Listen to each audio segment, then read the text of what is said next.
ब्रह्मा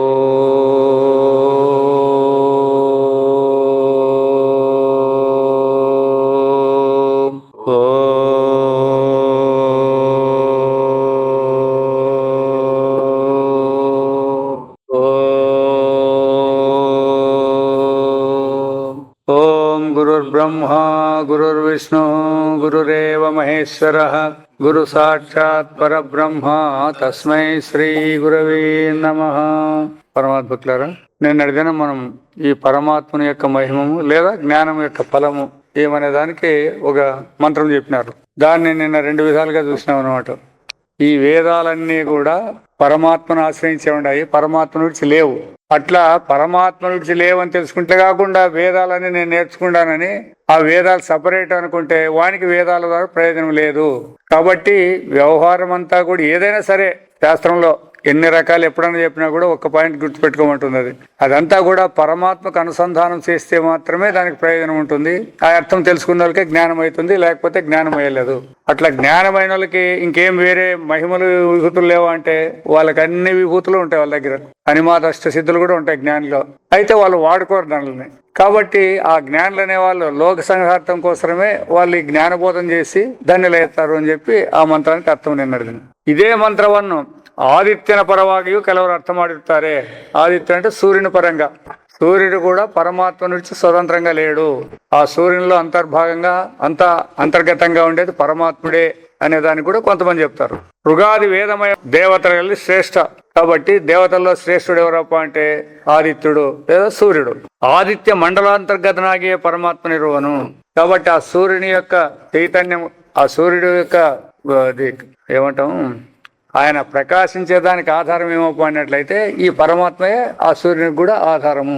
ఆ పరమాత్మ ఆధారం లేని సూర్యుడు కూడా ప్రకాశించడానికి వీల్లేదు.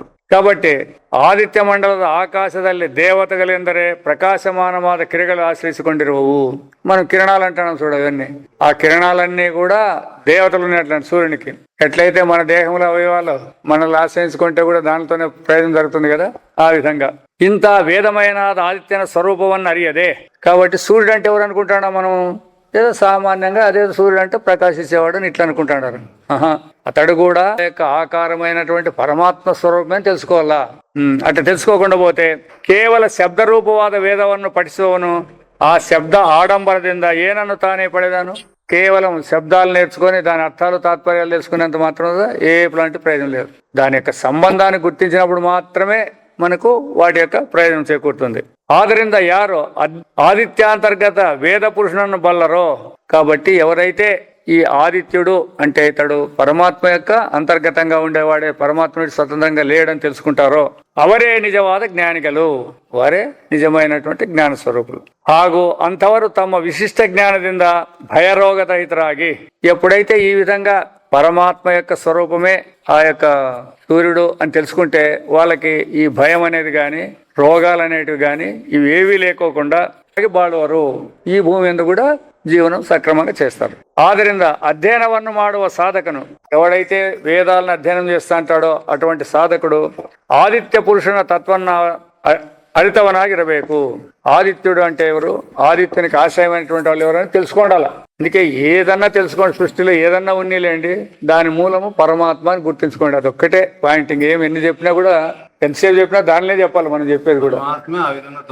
తోస్తాడు ఇంత బస్, వేరే వాడు అనేది ఉండేకి లేనే లేదు. అది ఉపాధులు అనేది కూడా ఔపచారికంగా చెప్పే మాటే. కాబట్టి ఆ ఉపాధి అయినాడు అన్నప్పుడు కూడా తానుగానే ఉంటాడు, ఉపాధి రూపంగా తోస్తాడు అంతే. ఇప్పుడు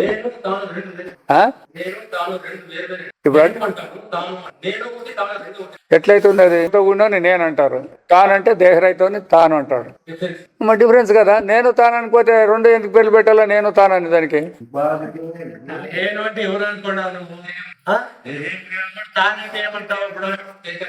మరి డిఫరెన్స్. కాబట్టి ఇట్లా ఆ పదాలు ఎప్పుడు వచ్చినాయన్నట్లయితే ఆ పదాలకి ఏముంటుంది, ఆ సందర్భాన్ని బట్టి ఉపయోగించేది నేర్చుకోవాలన్నమాట. ఎక్కడెక్కడ మనం ఏం వాడుతున్నాము, ఏ విధంగా దాన్ని ఉపయోగించుకోవాలనేది కూడా తెలిసిండాల. ఇదే మంత్రಕ್ಕೆ ఓంకాರದ పరವಾಗಿ మತ್ತೊಂದು వివరణ ಇದೆ. ఇప్పుడు ఎట్లయితే ఆదిత్యుని గురించి చెప్పినారో అట్లా ఓంకారానికి కూడా అర్థం ఈ పరమాత్మని చెప్పేకి వీలుంది. ಹೇಗೆಂದರೆ ರುಕ್ಕೆಂಬುದು ಉಪಲಕ್ಷಣ. ఈ వేదాలు అనేటి ఉపలక్షణం. ఎట్లయితే రాజు అంటేనే మంత్రులు సామంతులు ఉంటారు అన్నట్లు రుక్ అంటే ఋగ్వేదాలు యజుర్వేదాలు అన్ని ఇంకా వ్యాకరణము దాంట్లోకి సంబంధం అనమాట. అర్థాత్ ఓంకార అంటే ఓంకారం అని దాని పేరు. ఈ ఓంకారం సకల వేదగల సార. ఈ వేదాలన్నీ ఉన్నాయంటాం కదా, ఈ వేదాలన్నిటికీ సారం ఏమప్ప అంటే ఓంకారం అనేది. ఓంకారాన్ని విడిచి వేదాలు అనేవి స్వతంత్రంగా లేవు. ఎందుకంటే దాంట్లో అకార ఉకార మకార అంటాం కదా, ఆ 3 శబ్దాలు రావాలంటే మనం ఉపయోగించే శబ్దాల్లో ఈ 3 ఉండే ఉంటాయి ఎప్పుడు. అవి లేకుండా శబ్దమే వచ్చేకలేదు. అది ఓంకారం అంటే వీళ్ళు ఊరిన ఓం ఓం ఓం చదువుతారు, అట్లాగా చదవాల్సింది. దానికంతా పరమాత్మ స్వరూపాన్ని అనుసంధానం చేసుకొని తెలుసుకుంటేనే ఓంకారం యొక్క ప్రయోజనం కూడా బయటపడేది. దానికే మన మాండూక్యోపనిషత్తులో 3 అవస్థలు కూడా చెప్తారు. దానికే జాగ్రత్త, స్వప్నము, సుషుప్తి అని 3 అవస్థలు చెప్పి ఆ 3 అవస్థలు కూడా పరమాత్మ స్వరూపాన్ని విడిచి లేవు కాబట్టి ఓంకారం అనేది అవిధేయము చెప్పి బ్రహ్మ అనేది అభిధానం అని చెప్పి కూడా పేరు పెట్టి చెప్పేసినారు అనమాట. ಅದರಿಂದ ಈ ಓಂ ಎಂಬ ಅಕ್ಷರದಲ್ಲಿ ಪರಮವ್ಯೋಮವಾದ, పరమవ్యోమం అంటే ఆకాశం, శ్రేష్టమైన ఆకాశం వలె బ్రహ్మము అడకవాಗಿದೆ, బ్రహ్మము అంతర్గతంగా ఉంది. అంటే ఓంకారంలో అనిలేదు అని కాదు అర్థం. అట్లా అది బాగా గుర్తుపెట్టుకోవాలా. అంతర్గతము అనే పదం వచ్చిందంటేనే దాని యొక్క వ్యాపకమే ఉంటుంది. ఇప్పుడు ఆభరణం అంతా బంగారు అంతర్గతంగా ఉందంటే ఉండేది బంగారేనాలి కానీ ఆభరణానికి ఏం విలువ ఇవ్వకూడదు. అట్లా ఇక్కడ ఓంకారానికి కూడా అదే అర్థం. ಓಂಕಾರದಿಂದಲೇ ಎಲ್ಲ ವರ್ಣಗಳು అంటే అక్షరాలు ಎಲ್ಲ బ్రహ్మాండము ಹೊರಬಂದಿದ್ದು. ఈ బ్రహ్మాండం అంతా కూడా బయటకు వచ్చి ಅವ್ಯಾಕೃತವು ಅದರಲ್ಲೇ ಸೇರಿದ್ದು. ಅವ್ಯಾకృతం అంటే కాని రాకుండా ఉండేది. ఇప్పుడు ఇది వ్యాకృతం అంటాం, ఇప్పుడు దీన్ని కనపడేదాన్ని వ్యాకృతం అంటాం. దీని ఇప్పుడు ఈ వ్యాకృతం అంతా కూడా నిద్రలో ఏమైతుంది అంటే ఏం చెప్తారు? ఈ వ్యాకృతం ఎక్కడి నుంచి వచ్చిందంటే అవ్యాకృతం నుంచి వచ్చింది. అంటే యాడికి పోయింది అని చెప్పేకేం లేదు. అవ్యాకృతంగా ఉండేది వ్యక్తం అవుతుంది, వ్యక్తం ఉండేది అవ్యక్తం అవుతుంది. అంతే. యాడికి వచ్చేది పోయేది అనే క్వశ్చన్ లేవు దీనిలో.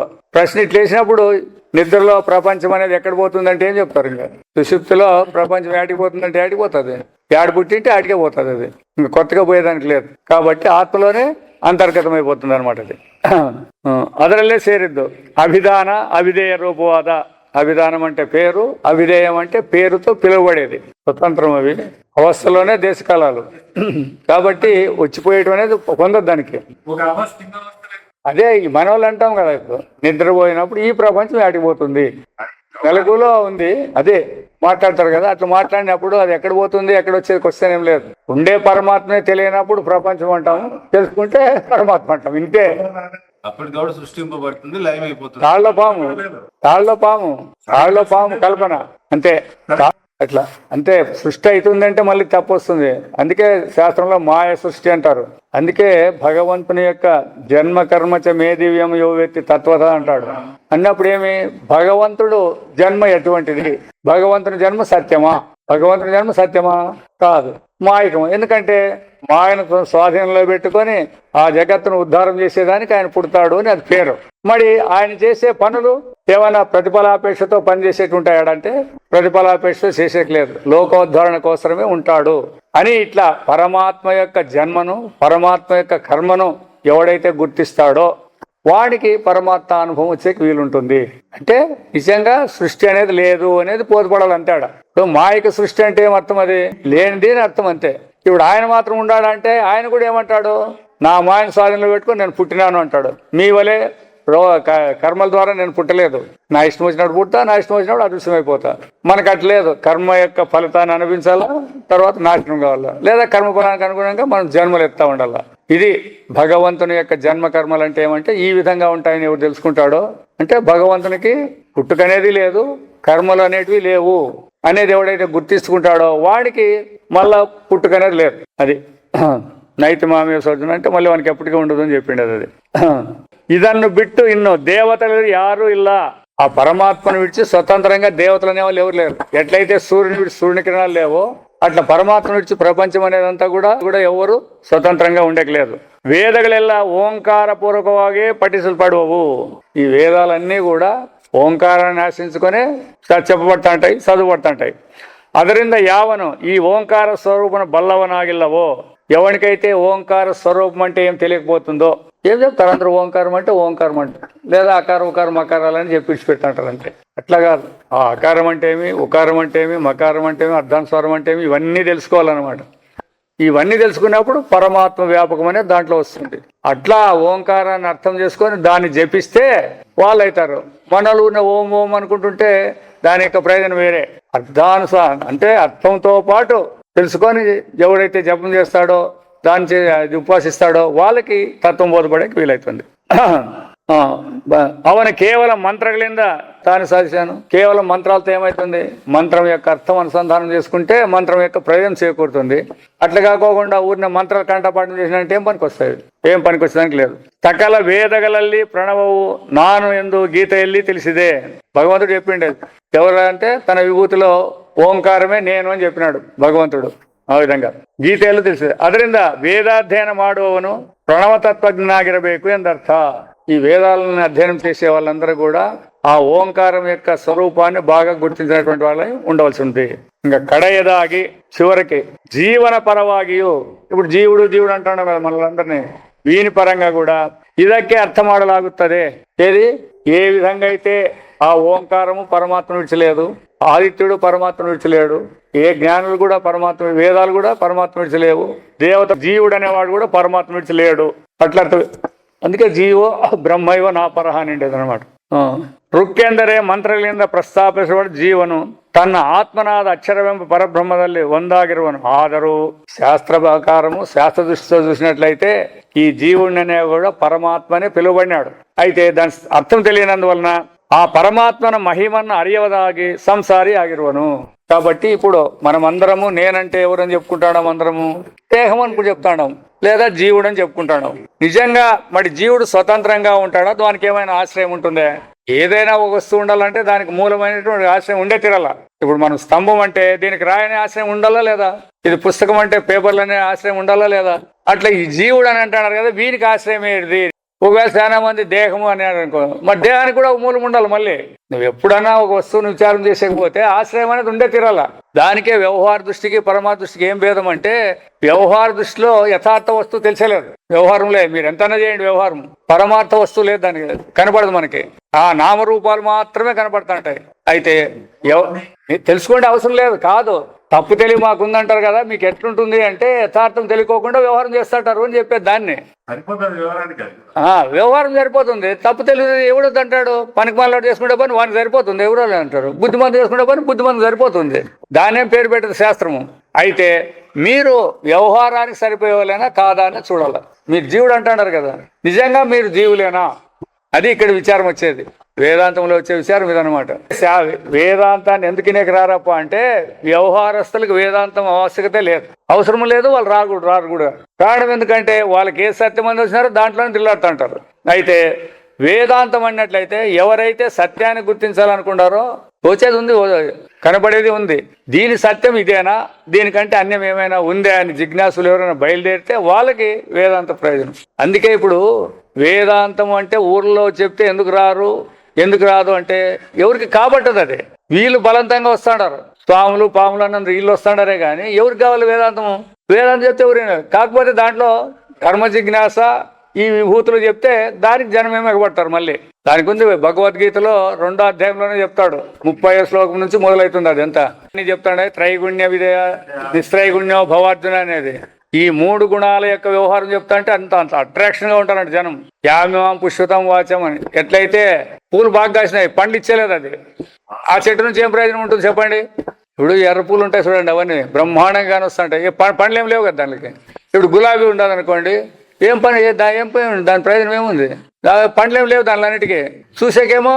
అట్లనే ఈ వేదాల్లో చెప్పేటువంటి చూడండి, యజ్ఞాలు చేయాలా, దానాలు చేయాలా, తపస్సులు చేయాలని చెప్తారు చూడండి, అవంత రమ్యంగా ఉంటాయంట. అట్లే ఎందుకు స్వర్గలోకానికి పోతాం, మేము వాటికి పోతాం, పితృలోకానికి పోతాం, గంధర్వలోకానికి పోతాం అని ఉంటాయంట. మీరు ఏ లోకానికి పోయినా మళ్ళీ కిందికి రావాల్సిందే అని చెప్తుంది శాస్త్రం. అది కాబట్టి ప్రతి ఒక్కరికి కూడా వాటి మీదే మోజుని, ఈ జనం చెప్పేది కూడా వాటినే చెప్పేది. ఈ పరమాత్మ వేదాంతం చెప్పాలనే దాంట్లో జనానికి కూడా గుర్తులేదు వేదాంతం అంటే ఏమనేది. ఆ చెప్పేవాళ్ళు కూడా వేదాంతం అంటే ఏం చెప్పాలనిలే, వాళ్ళకి కావాల్సినటువంటి వ్యవహారం చెప్పి స్థానమాన పూజలకు పోరాడతారు వాళ్ళు. ఇది ఉంటే దీంట్లో రహస్యం. అందుకే ఎవరైనా వినేకి వచ్చినంత మొదటి మాట్లాడాలి మనం. ఏమప్పా నీకు వ్యవహారం కావాలా పరమార్థం కావాలా అని అడగాల. ఇప్పుడు అబ్బా మాకు వ్యవహారం అంటే సరే గుడ్ బై, మీ వ్యవహారం మీరు చూసుకోవచ్చు, దాన్ని ఏం పర్వాలేదు.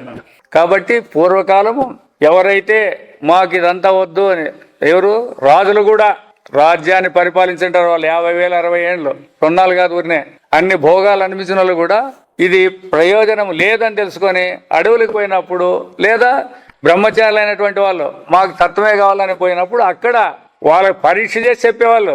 మేము వచ్చినాము ఇట్లా అంటేనే చెప్పేలేదు, సరేలేవా మీరు వచ్చింటే ఉండండి, ఏదో పని చెప్తారు వాళ్ళంతే, ఈ మాట మాట్లాడరు.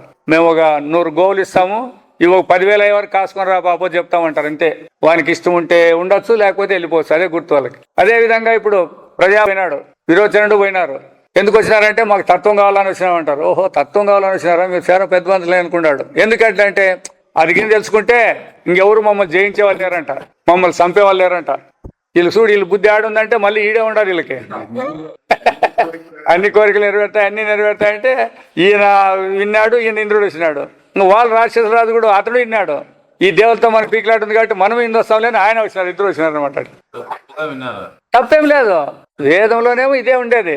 దేని తెలుసుకుంటే అంతా తెలుసుకుంటారో, దేని తెలుసుకుంటే అంతా పొందుతారో, దేని తెలుసుకుంటే జయించే వాళ్ళు ఉంటారో, దేని తెలుసుకుంటే చనిపోయే వాళ్ళు ఉంటారో అని అటువంటిది ఒకటి ఉంది, అదొకటి ఉంది అని తెలుసుకుంటాము. దానికి నీ దగ్గరికి వచ్చినాము అంటారు వీళ్ళు. సరే వచ్చినా సరేనాపా, మీరు 32 ఏళ్ళు బ్రహ్మచర్యం చేసి రాపోండి అంటాడు ఒకటే మాట. ఈయన స్వర్గానికి రాజు అనిపించినాడు, మీరే చెప్పండి. ఇప్పుడు ఇక్కడ ఈ లోకంలో 100 అశ్వమేధాగాలు చేసి స్వర్గలోకానికి పోయినాడు, స్వర్గభోగాలు అనిపించాడు. ఇప్పుడు 32 ఏళ్ళు బ్రహ్మచర్యంగా ఉండమంటే ఎట్లెట్లుండేది? 32 సంవత్సరాలు అన్నిటి పెట్టాలా, మరి ఉండాలంటే ఎంత త్యాగం ఉండాలి దీంట్లో? ఏమి లేదు, అన్ని ఇంకా కోరికలు లేకుండా బ్రహ్మచర్యంగా ఉండాలి అంతే వాళ్ళు. మరి వేదాంతం అంటే అట్లుంటుంది. మరి ఇట్లొచ్చి ఊర్లోకి వచ్చి చెప్పకపోతే పొందేనే ఇది ఎంత తాస్కారం ఉంటుంది దీని మీద. ఆ ఇంద్రునికే అంత మోజు పుట్టి వస్తే 32 ఏళ్ళు బ్రహ్మచర్యం చేసాపోండి అంటే పోయినాడంటే లెక్కేసుకోండి. 32 అంటే మన సంవత్సరాలు కాదు, వాళ్ళ సంవత్సరాలు. 101 సంవత్సరానికి చెప్తాడు ఇడిచిపెట్టది. అట్లా తీక్ష్ణమైనటువంటిది ఉండాలి, ముముక్షత్వం ఉండాలన్నమాట, ఆకాంక్ష. మాకు ఇదే తెలుసుకోవాలనే జిజ్ఞాస ఉందంటే ఎక్కడ ఉన్నా ఏడున్నా ఒకటి. అదేమి ఎందుకు చెప్తారు అట్లా అంటే అంత తీవ్రమైన విరక్తి ఉండాలా, విషయాల యందు అనురాగం లేకోకుండా వైరాగ్యం ఉండాలని చెప్పేదానికి అంతోటి చెప్తారు. కాబట్టి మనకి విషయాలతో ప్రయోజనం లేదని తెలిస్తే అయిపోయింది చాలు, అంతే. ఏ విషయంతో మనకు ప్రయోజనం ఉంది, ఏ విషయంతో మనం ఆనందంగా ఉండగలుగుతాము, అది మొదటి గుర్తించుకోవాలి. ఎవరందుకు వాళ్ళు చెప్తే ఏమొచ్చేది చెప్తారు, గుర్తులు చెప్తారు, దాని గుర్తును పట్టుకొని మనం చూసుకుంటే రావాలా. వాళ్ళు చెప్పిన దాన్ని ఏమింటావు లేపా, అది వాళ్ళు అట్లే ఎందుకు వాళ్ళకి అటువంటి భోగాలు లేకపోయింటే వాళ్ళు అట్లా చెప్తా అంటారు అనుకుంటారు చాలా మంది. అదేం కాదు అది. ఎందుకంటే ఆ ఋషీశ్వరుల దగ్గర కామధేనువులు ఉండేటివి, ఏం కావాలంటే అది ఇచ్చేటువంటి శక్తి ఉండేది, వచ్చి ఇచ్చేటువంటివి. అయినా కూడా వాళ్ళన్నింటినీ తృణీకరించి ఆ అడవిలో పండినటువంటి ఆ కందమూలాలు ఏవైనా ఉంటే అవి చెట్లకు బిక్కొచ్చుకొని తినేలేదంటే కింద పడిన వేరుకొచ్చుకొని తినాలా. మరి అట్లుంటుంది. అందుకే వేదాంతం అనేది ఊరినే వ్యవహార దృష్టితో చూస్తే ఆ 7 దాంట్లో ఏం ప్రయోజనం అంటారు. ప్రయోజనం దీంట్లో అసలుకే లేదు. దాంట్లో వ్యవహారంలో స్వప్నతుల్యం అంటుంది ఒకటే తూరే వేదాంతం. మీకు స్వప్నం వస్తే ఎంత ప్రయోజనము అని ఒక ప్రశ్న వేస్తుంది అంతే. అది సుఖాన్ని ఇచ్చేదైనా రావచ్చు, దుఃఖాన్ని ఇచ్చేదైనా రావచ్చు. దాని నుంచి మీరేం ప్రయోజనం పొందినారు? సుఖానుభవాన్ని పొందినారా లేదా దుఃఖానుభవాన్ని పొందినారా? స్వప్నంలో అనిపించిందంతా దుఃఖమైన అనిపించవచ్చు మీరు, లేదా ఆనందమైన అనిపించవచ్చు అనుకోండి. మేలుకున్న తర్వాత దాని ఏమైనా మీ దగ్గర కొంచెమన్నా వాసన మిగిలింటుందే? లేదు కదా. మరి దాంతో సమానం ఇది అని చెప్తుంది అంతే. కాబట్టి దీనికోసం జీవితాలంతా కూడా ఏమో చేయాలా, ఏమో పొందాలా, ఏమో చేయాలా, ఏమో పొందాలా, ఇదే సరిపోయింది. చేసేది పొందేదే పోతాడారు, పొందింది లేదు, చేసినది లేదు. కారణం ఏమి అన్నట్లయితే లేని దాంట్లో ఆకాశాన్ని గుద్దితే ఎంత దెబ్బ తగులుతుంది చెప్పండి? ఎవరికి దెబ్బ తగలేదు అంతే. చూడండి మనకు కూడా అంతే. ఈ దీంట్లో మేమేమో వయసు పొందుతామంటే ఎట్లుంటుందప్ప అంటే ఆకాశాన్ని గుద్దినట్లుంటుంది అంటారు.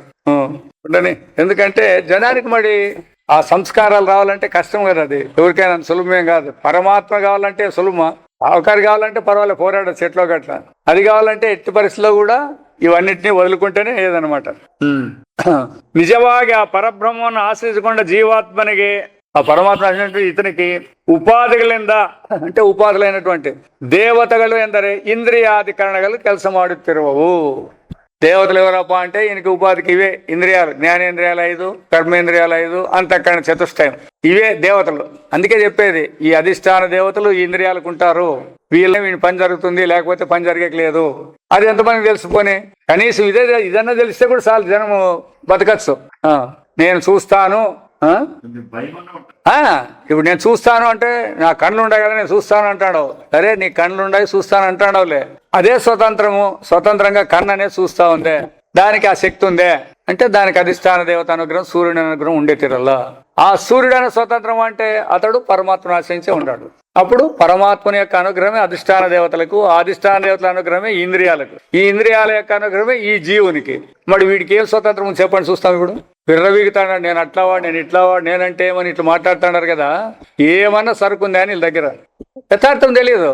యథార్థం తెలిస్తే చంద్రుడు మనస్సు ఏనిలే, మనస్సు కూడా చంద్రుడు అధికారం.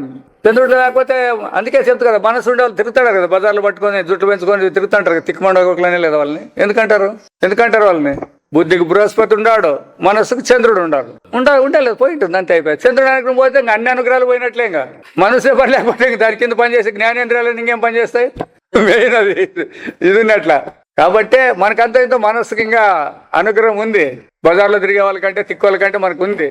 మరి అయినా మనం ఉపయోగించుకోలేదు కదా దాన్ని. మనమే అంటాం వాడు తిక్కుమండా కొడుకు అని చెప్పి. సరే మనం బుద్ధిమంతులు ఏం చేస్తాము, అది ఆలోచన చేయాలి. ఇంద్రియాధికరణಗಳು ಕೆಲಸ ಮಾಡುತ್ತಿರು ఆత్మ చైతన్యದ నెరవిల్లదే, ఆత్మ చైతన్యం యొక్క సహాయం ఆశ్రయం లేక యావ ఇంద్రియము తానే ప్రవర్తించలు సాధ్యవాదీతు, ఏ ఇంద్రియం ప్రవర్తించే సాధ్యమవుతుంది అని ప్రశ్న. అందుకే కేనోపనిషత్తులో కూడా ఆ యక్షుడు వచ్చినప్పుడు ఈ అగ్నిదేవుడిలు పోతారు కదా, మీరెవరు అంటే మేమెవరు కానీ నువ్వెవరు అడిగితే నేను అగ్నిదేవుడు. ఏం చేస్తావు నువ్వు? నేను ఈ సమస్త లోకాన్ని భస్మీభూతం చేస్తాను అంటాడు ఆయన. ఎవరు? అగ్నిదేవుడు. సరే అని ఒక కట్టిపుల్లు అట్లా పారేస్తాడు, తన కట్టిపుల్లు పారేసి కాల్చప్ప అంటాడు. మరి ఏం కాలుస్తాడు? శక్తి అంతా అతంది. ఆ శక్తి ఉన్నప్పుడు ఏం కాలుస్తా ఉండే. ఇప్పుడు ఏం చేసి నోరు మూసుకొని పోయి వాళ్ళతో చెప్పుకుంటే నా బతికి ఇట్లయిందని. సరే వాయుదేవుడు వస్తాడు, నేను వస్తానని. ఆయన నేను ఎట్లా అంటే ఈ లోకాన్నంతా కూడా ఇది చేసేస్తాను అని చెప్పాను. అదే కట్టిపుల్లే ఈయన కూడా కదిలి అప్పసాలు నువ్వు. మరి ఏం చేస్తారు? అగ్నిదేవుడు వాయుదేవుడు వీళ్ళే మేము ఇట్లా పరాక్రమవంతులు అని అంటారు కదా, వాళ్ళకే శాతకాలే. ఎందుకు అంటే అనుగ్రహం కోల్పోయినారంటే ఎవడు పని చేసేకలేదు. కాబట్టి ప్రతి ఒక్కరు కూడా ఆ అహంకారాన్ని విడిచి ఆ పరమాత్మ యొక్క అనుగ్రహం ద్వారానే దేహం ఉంది అనేది వ్యవహార దృష్టితో అటు వరకు చేసుకో. నేరుగా నీకే చెప్తాను, నీవే పరమాత్మ అని చెప్తాను లాస్ట్కి. ఇదంతా చెప్పి చివరికి నీవే పరమాత్మ స్వరూపులు మీరే. ఉపాధితో కూడుకున్నప్పుడు మీరు ఈ విధంగా ఫీల్ అవుతాడు అంటే భావిస్తాంటాం మనం. అదే ఉపాధి రహితమైనటువంటి సుశుప్తిలో ఏమని అనుకుంటాడారా ఎవరన్నా కానీ, నేను ఫలానా అని ఏమనుకోలేదు కదా. పోనీ సుఖ దుఃఖాలు అనేటివి ఏమని అంటుకుంటాయా? ఏవేవి అంటుకోలేదు. ఎందుకు? తానుగానే ఉంటే ఏవి అంటుకుండేలేదు. అదే ఆనంద స్వరూపం అనేది దాన్నే. అంతేగాని ఆనందం అంటే ఏదో ఇంద్రియాల ద్వారా విషయాలకు సంయోగం కలిగితే వచ్చేది ఆనందం కాదు. అది మనస్సు యొక్క వికారం. బాగా గుర్తుపెట్టుకోండి, అది మనస్సు యొక్క వికారమే వేరే, ఆనందమే వేరే. ఆ ఆనందానికి వీటి అంటు ఉండకూడదు. మనస్సు ఇంద్రియాలని అంటలు ఏం వండుకోకుండా ఉండాలి. దేహం నేనని అంటు కూడా లేకుండా పోతే అప్పుడు ఆనందంగా ఉండే వీలవుతుంది. మనం ఏం చేస్తున్నాం? ఆనందంగా ఉండాలంటే ఎన్నో సంపాదించుకోవాలంటున్నారు. సంపాదించుకున్నంతల్లా ఇంకా దుఃఖమే. ఒక విషయం నువ్వు సంపాదించుకున్నావంటే ఒక దుఃఖాన్ని ఎక్కువ చేసుకుంటావు అనుకో. దుఃఖం భ్రాంతి. అదే ఆనందం యొక్క అభాస. సుఖం కూడా సుఖం యొక్క అభాస అంటుంది. ఆనందము సుఖము పదాలు కరెక్టే. నీకు సుఖం అనుకున్న సుఖం యొక్క అభాస అంటుంది అంతే. అది సుఖం వలే, సుఖమేం కాదు, అది వలే. అందుకోసమే ఇంట్లో ఎంత తక్కువ లగేజ్ ఉంటే అంత హాయిగా ఉండొచ్చు. ఎన్ని ఇంట్లో కొత్తగా చేర్చుకున్నామంటే వ్యవహార దృష్టితోనేమో వాళ్ళ ఇంట్లో మా ఇంట్లో అన్నీ ఉన్నాయప్ప, టీవీలు ఉన్నాయి, అన్ని ఫ్రిడ్జ్లు ఉన్నాయి, అన్నీ ఉన్నాయి. మీ ఇంట్లో లేదనే సమస్యలు అంతకంటే ఎక్కువ ఉంటాయి. ఏమో మరి ఇప్పుడు ఫ్రిడ్జ్ చెడిపోయిందంటే దాని దర్శనం, వాషింగ్ మిషన్ చెడిపోయింది దాని చెడిపోయేలా, బల్బ్ అయిపోయిందంటే దాని చెడిపోయేలా, టీవీ పోయిందంటే అన్ని సరిచేసిందే కదా. హాయిగా ఉండే వీలుందే అని. ఎంత లగేజ్ తక్కువ అయితే అంత కంఫర్టబుల్ గా ప్రయాణం చేసుకుని రైలు వాళ్ళు రాసినారు కదా. మరి కాబట్టి మానవుడు పుట్టిండేది ఏమిటికి? వీటినన్నీ అనిపించేదానికేం కాదు. అది నీ జన్మ వచ్చిండేదే నీకు తత్వాన్ని తెలుసుకొని, అంటే నీ నిజస్వరూపాన్ని తెలుసుకొని ధన్యులు కావాలనే దానికి వచ్చింది. దాన్ని ఇడిచిపెట్టినాం, పక్కకు పెట్టినాం మనము. ఇవన్నీ పనికిరానివన్నీ మిందేసుకొని మళ్ళా జననమైన చక్రంలో తిరిగేదానికి తయారవుతాం మనం. అది ఇడిచిపెట్టాలి. యావేంద్రవు తానే ప్రసాద్ ఆదరే ఇది జీవునికి తెలియదు, మనకు తెలుసునండి. ఇది ప్రతి ఒక్క ఇంద్రియము కూడా పరమాత్మ యొక్క చైతన్యం ద్వారానే పనిచేస్తుంది. వీటికి ఏ దానిలో కూడా స్వతంత్రం లేదు అనే జ్ఞానం మనకు లేదు. ఎవరికైతే ఈ జ్ఞానం వచ్చిందో, సృష్టిలో ఏదైనా ఒకటి ఉందంటే యొక్క చైతన్యం ద్వారానే వ్యవహారం జరుగుతుంది కానీ లేకపోతే లేదు అని తెలిస్తే అప్పుడు మనకి ఇంత ఆశలు ఉండేకి లేదు. ఇప్పుడు అవి తెలియదు కాబట్టి ఇవన్నీ పెంచుకుంటాం. నాకు కళ్ళు సరిగా ఉండాలా, చెవులు సరిగా ఉండాలా, మూతి సరిగా ఉండాలా, ముక్కు సరిగా ఉండాలా, దేహం సరిగా ఉండాలా అని ఇవన్నీ పెట్టుకుంటాం మనం. అయితే దాని యొక్క నిజస్వరూపం ఏమి అన్నట్లయితే అవన్నీ జడమైనటువంటివి. వాటికి పరమాత్మ యొక్క చైతన్యమే పనిచేస్తుంది అని జీవునికి తెలిస్తే అప్పుడు ఇవన్నీ వదులుకుంటారు. మహాత్ములు అవి తెలుసుకొని ఇడిచిపెట్టిండేది, ఇంకేం వేరే ఏం పని కాదు ఇక్కడ. వాళ్ళు ఎందుకు మహాత్ములు అయినారు, మనం ఎందుకు కాలేదు అంటే వాళ్ళకి రహస్యం తెలిసిపోయింది. ఈ ఇంద్రియాలు అనేది స్వతంత్రం కాదు, ఈ దేహం అనేది స్వతంత్రం కాదు, మన నిజస్వరూపం వేరే ఉంది అనుకుంటారు. కాబట్టి దీని మీద తూష్ణీభావం వచ్చేసింది వాళ్ళకి. దీని గురించి ఏం పెద్ద ఆలోచన చేయకోకున్నట్ల ఈ అజ్ఞానದಿಂದ జీవನಿಗೆ బంధವಾಗಿದೆ. కాబట్టి పరమాత్మ చైతన్యమే అంతటా ఉందని తెలియనందువలన మనకు అదే బంధం అయిపోయింది అనమాట. పుట్టి సచ్చేదానికి అదే కారణం అయిపోయింది. వాగీంద్రియం ప్రచోదిసి, మన యొక్క వాగీంద్రియం అంటే ఈ నోరుకి, దీన్ని ప్రేరేపించి ప్రచోదిసి వేదగలను ఉచ్చరించిన వాడు చైతన్య తత్వం జీవం తెలియరాదు. ఇప్పుడు మనం మాట్లాడతాడని ఎట్లా మాట్లాడతాడా, నేను నోటితో మాట్లాడతాను అందరూ అంటారు.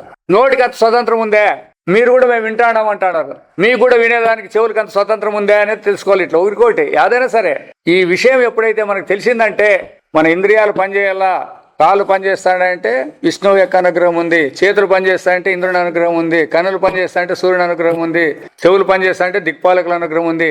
ఇవన్నీ ఉంటేనే పని జరుగుతుంది. లేకపోతే లేదు అనే భావన మనకు వచ్చేసిందంటే వాళ్ళందరూ కూడా పరమాత్మ స్వరూపాన్ని విడిచి లేరు. అంటే ఉండేది ఎవరు ఇప్పుడు? అంతే, మనం కూడా పరమాత్మ స్వరూపులే కానీ మనం దేహదారులు కాదు అనే దానికి వచ్చేకి అవకాశం ఉంటుంది. ఇట్లా ఆదరే ఆ వేదలేందాద లాభమేను. వీడు వేదాలన్నీ వచ్చు, దీనికి అర్థమైన వేదాలేమో అన్ని చెప్తాడు, భగవద్గీత చెప్తాడు, బ్రహ్మసూత్రాలు చెప్తాడు, ఉపనిషత్తులు నోటి చెప్తాడు, అన్ని చెప్తాడు. అయితే దాంట్లో దేని గురించి చెప్తాడాము, దేనికి సంబంధించింది ఇది అని తనకు వ్యవహారానికి అన్వయం చేసుకుంటే పర్వాలేదు. అన్వయం చేసుకోకపోతే ఏం లాభం? అందుకే నా మేధయ అంటుంది, మేధస్తో పరమాత్మ తెలిసలేదు. నా ప్రజయ అంటుంది, తంత బహునా శృతేనా బహునా మేధయ అది ధనేనా, ఏమిటితోనే అయ్యలేదు పోవాయా అని చెప్పింది ఒకటమాట. కాబట్టి మనం మేము కోటాధీశ్వరులు, మేము ఇన్ని 50 యజ్ఞాలు చేసినాం, ఎన్ని చేయండి మీరు, అవన్నీ దాంట్లో ఫలితాలు దానికి ఉంటాయి. పుట్టి సచ్చేదేం గ్యారెంటీ, దానికి ఫలం లేదనద్దండి. అందుకే వేదాంతంలో వ్యవహార దృష్టి ద్వారా తీసేది వ్యవహారాన్ని ఎప్పుడు కూడా. వేదాంతము ఎవరికైతే వ్యవహారం సత్యమో వాడు దాన్ని అనుసరించాల్సిందే, వాని కర్మ కొద్దీ. అట్లా కాకోకుండా దాన్ని అధిక్రమే వేదాంతం అంతా ఇది ప్రయోజనం లేనిది అని చెప్తుంది. వీళ్ళు అట్లా చెప్పరు. వీళ్ళు ఈ శంకర సిద్ధాంతం వాళ్ళందరూ కూడా ఇదంతా ప్రపంచం అంతా పనికిరాందని చెప్పి ఒకటి మాట జనానికి చెప్పిస్తారు. వాళ్ళేం చెప్తారు, వీళ్ళు తినేదే వదిలే అంటారు వాళ్ళు.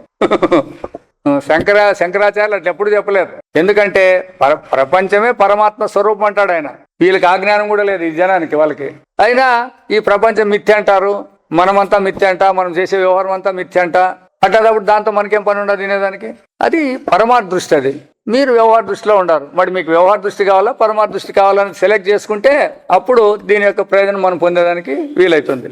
కాబట్టి ಹೀಗಿರುವಲ್ಲಿ ಜೀವನು శాస్త్రాచార్య ఉపదేశದಿಂದ, కాబట్టి ఈ జీవులైనటువంటి వాళ్ళు ఆ శాస్త్రాచార్యుల ఉపదేశం ద్వారా తన ఔపాధిక రూపದಿಂದ, ఔపాధిక రూపం అంటే ఇప్పుడు ఉపాధి, ఈ దేహం అనే ఉపాధి నుంచి విడుదల పొందాలి. మనం విడుదల ఎప్పుడు పొందాలంటే సచ్చినప్పుడు పోతాము అని అంటారు. అంతే. ఇంక సచ్చినాక మనకి దానికి ఏం సంబంధం ఉంది? వ్యవహారంలో ఈ దేహం ఎప్పుడు పోతుందప్ప అంటే ఏం చెప్తాం, దీని కాంటాక్ట్ మనకి దానికి పోతుందని. చస్తే పోతామంట. రాత్రి నిద్రపోయినప్పుడు మరి సచ్చినప్పుడే పోతుందని ఎందుకంటే అంటారు. పద్దెనిమిది నిద్రపోయినప్పుడు మీకు ఉపాధి ఉంది అని మరి ఎప్పుడు చనిపోయిన ఇంకేం తెలుస్తుంది? సచ్చడానికి ఎవడు తెలుసుకునేది ఎవడు ఉన్నాడా? సరే బతికినప్పుడు సుఖం కావాలంటున్నారు కదా, అంటారు కదా. కష్టేనే మాకు సుఖం అంటారు కదా జనం. ఏంటికంటారు అట్లా?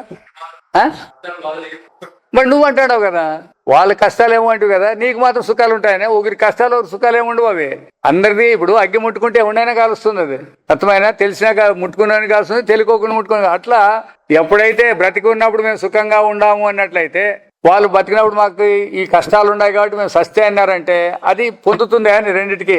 అట్లా పొందేలేదు. అట్లా ఉపాధి రహితమైన స్వరూపానికి ఆనందం అనేది తెలుస్తుంది అంతే. అందువల్ల నిద్రలో మనకి దేహం లేకపోయినా నేను లేననే భయం ఏమైనా కలుగుతుందే? ఇప్పుడు అంటున్నారు కదా నిద్రలో మా దేహం లేదని, ఇప్పుడు జాగ్రత్తలోనే అంటున్నారు. మరి అదే దేహం ఉన్నప్పుడు ఏమంటున్నారు, చూడబ్బా ప్రాణము దేహము లేకపోతే మేము సస్తామని కూడా అంటున్నారు. రెండు అంటున్నారు రెండు అంటున్నారు కదా. మరి అనుభవాన్ని ఏమైనా చూసుకుంటారా? ఏం మాట్లాడుతుంటారు కరెక్ట్ గా. ప్రాణము దేహము లేకపోతే మనిషి అనేవాడు ఉండడు అనేది అది అందరికీ తెలుసు, అవునా? అయితే నిద్రపోయినప్పుడు దేహము ఇంద్రియాలు ప్రాణము ఉండదు అనేది తెలుసు. మరి జాగ్రత్తలో ఉండేదానికి అయ్యో ప్రాణం పోతే సస్తామని భయపడుతున్నారు. మరి దానికి ఎందుకు భయపడుకోకుండా ఉన్నారు? ఆడు కూడా ప్రాణం లేదని తెలుసు కదా ఇప్పుడు. ఇక్కడ ఇవి పోతే ఉండమంట, అక్కడ అవి లేకపోయినా ఉన్నామంట. ఇవి రెండిట్లో యాసం జాగ్రత్తలో దేహేంద్రియాలు నాశనం అయిపోతే ఇంక మేము ఉండము అని. గాఢ నిద్రానుభవాన్ని చూసుకుంటే అది లేకపోయినా మనం ఉన్నామా లేదా? మేము హాయిగా ఉండమంటారు బాగా అనే దాంట్లో కూడా. అనుభవాన్ని చూసుకోలేదు, రాలే.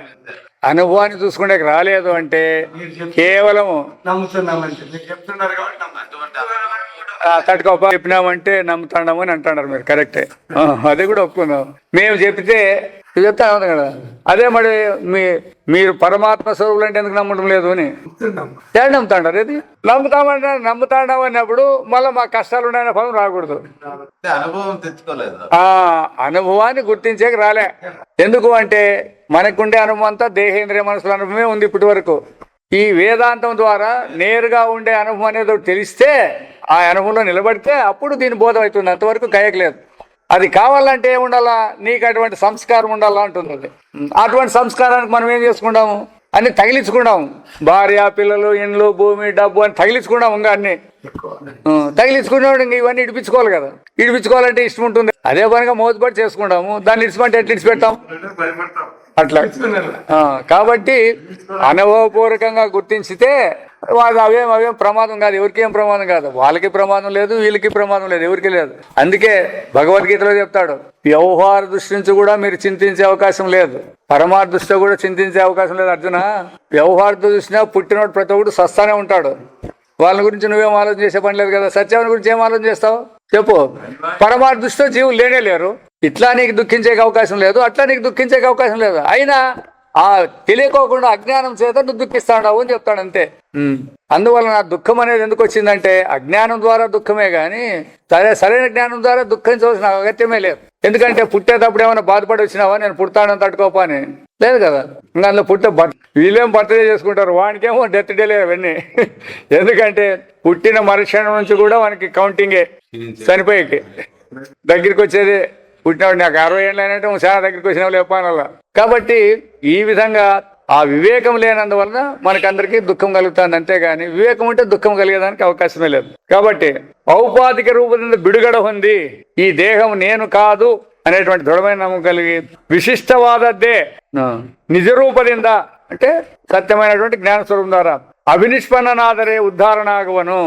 అట్లా ఎప్పుడైతే ఈ దేహేంద్రియాలు నేను కాదు, నా నిజ స్వరూపానికి అంటుకోలేదు అని దృఢమైన నిశ్చయం వస్తే అప్పుడు మనం ధన్యులయ్యేదానికి వీలుంది. ఆ ఇల్లదే అట్లా లేకుండా ఉపాధి విశిష్టవాదద్దే అంటే ఈ ఉపాధితో కూడుకుండేదే ఇదే కూడిరువదే తన్న రూపం ఎందుకు భావిస్తారల్లి, ఇదే నా రూపం అని అనుకున్నట్లయితే ఉద్ధారవాగలారను, వాడు ధన్యుడేదానికి లేదు. జనమణ చక్రంలో తిరుగుతా ఉండాల్సిందే. అందుకే వీళ్ళు ఏమంటారంటే మిగతా వాళ్ళంతా ఎవరు చూసినారు లేవా అంటారు అంతే. వాళ్ళు ఒక మాట ఎవరు చూడాల్సిన పని ఏం లేదు దాని అంతటికి. ఇప్పుడు నువ్వు పుట్టినావు అనేదానికే తార్కాణము, మళ్ళీ నేను పుట్టననేదానికి ఏముంది నీకు ఆధారము. ఇప్పుడు చెప్పు ఎందుకు పుట్టినావు అంటే చెప్పేకి రాలే నీకు. మళ్ళా కూడా నేను పుడతానో లేదా అనేదానికి ఎందుకు అనుమానం వచ్చింది నీకు? ఇప్పుడు పుట్టిండేదానికి కారణం తెలిసింటే మాట్లాడతాండి. పుట్టిండేది ఎందుకంటే కారణమే తెలియదంటావు. అట్టేటప్పుడు చనిపోయిన తర్వాత మళ్ళీ పుడతారో లేదో ఎవరికి తెలుసు అని మాట్లాడతారు వీళ్ళు. ఇప్పుడు ఎందుకు పుట్టినావంటే దీనికే సమాధానం లేదు, ఇంకా దాని గురించి మాట్లాడతారు. ఎందుకంటే ఆ అజ్ఞానం అనేది ఆ విధంగా చేస్తుంది అనమాట మనిషిని. ఒకవేళ వీడి విచారానికి రావాలంటే అదే అడ్డుపడతా ఉంటుంది అనమాట వానికి. భావిస్తా లేవుదా నిజవన్ను కండుకొండరే మాత్ర ఎవడైతే సత్యాన్ని గురించి కృతకృత్యనాగమని ఇంత అభిప్రాయ, అటువంటి వాడే ధన్యుడైతాడు. ఇదే జ్ఞానం యొక్క ఫలం ఏమి అన్నట్లయితే ఆ జ్ఞానం యొక్క ఫలం పరమాత్మ స్వరూపము. ఇంకా మాయావియాద పరమేశ్వరునింద జగత్ సృష్టి, భగవంతు నుంచి సృష్టి అని చెప్పలే ఈయన. మాయావియాద ఆ పరమేశ్వరునింద జగత్ సృష్టి. ఓం ఛందాంసి యజ్ఞ క్రతవో వ్రతాని భూతం భవ్యం వేచ్చ వేదా వదంతి అస్మాన్ మాయి సృజతే విశ్వమేతత్ తస్మిన్స్యాన్యో మాయా సన్నిరుద్ధ.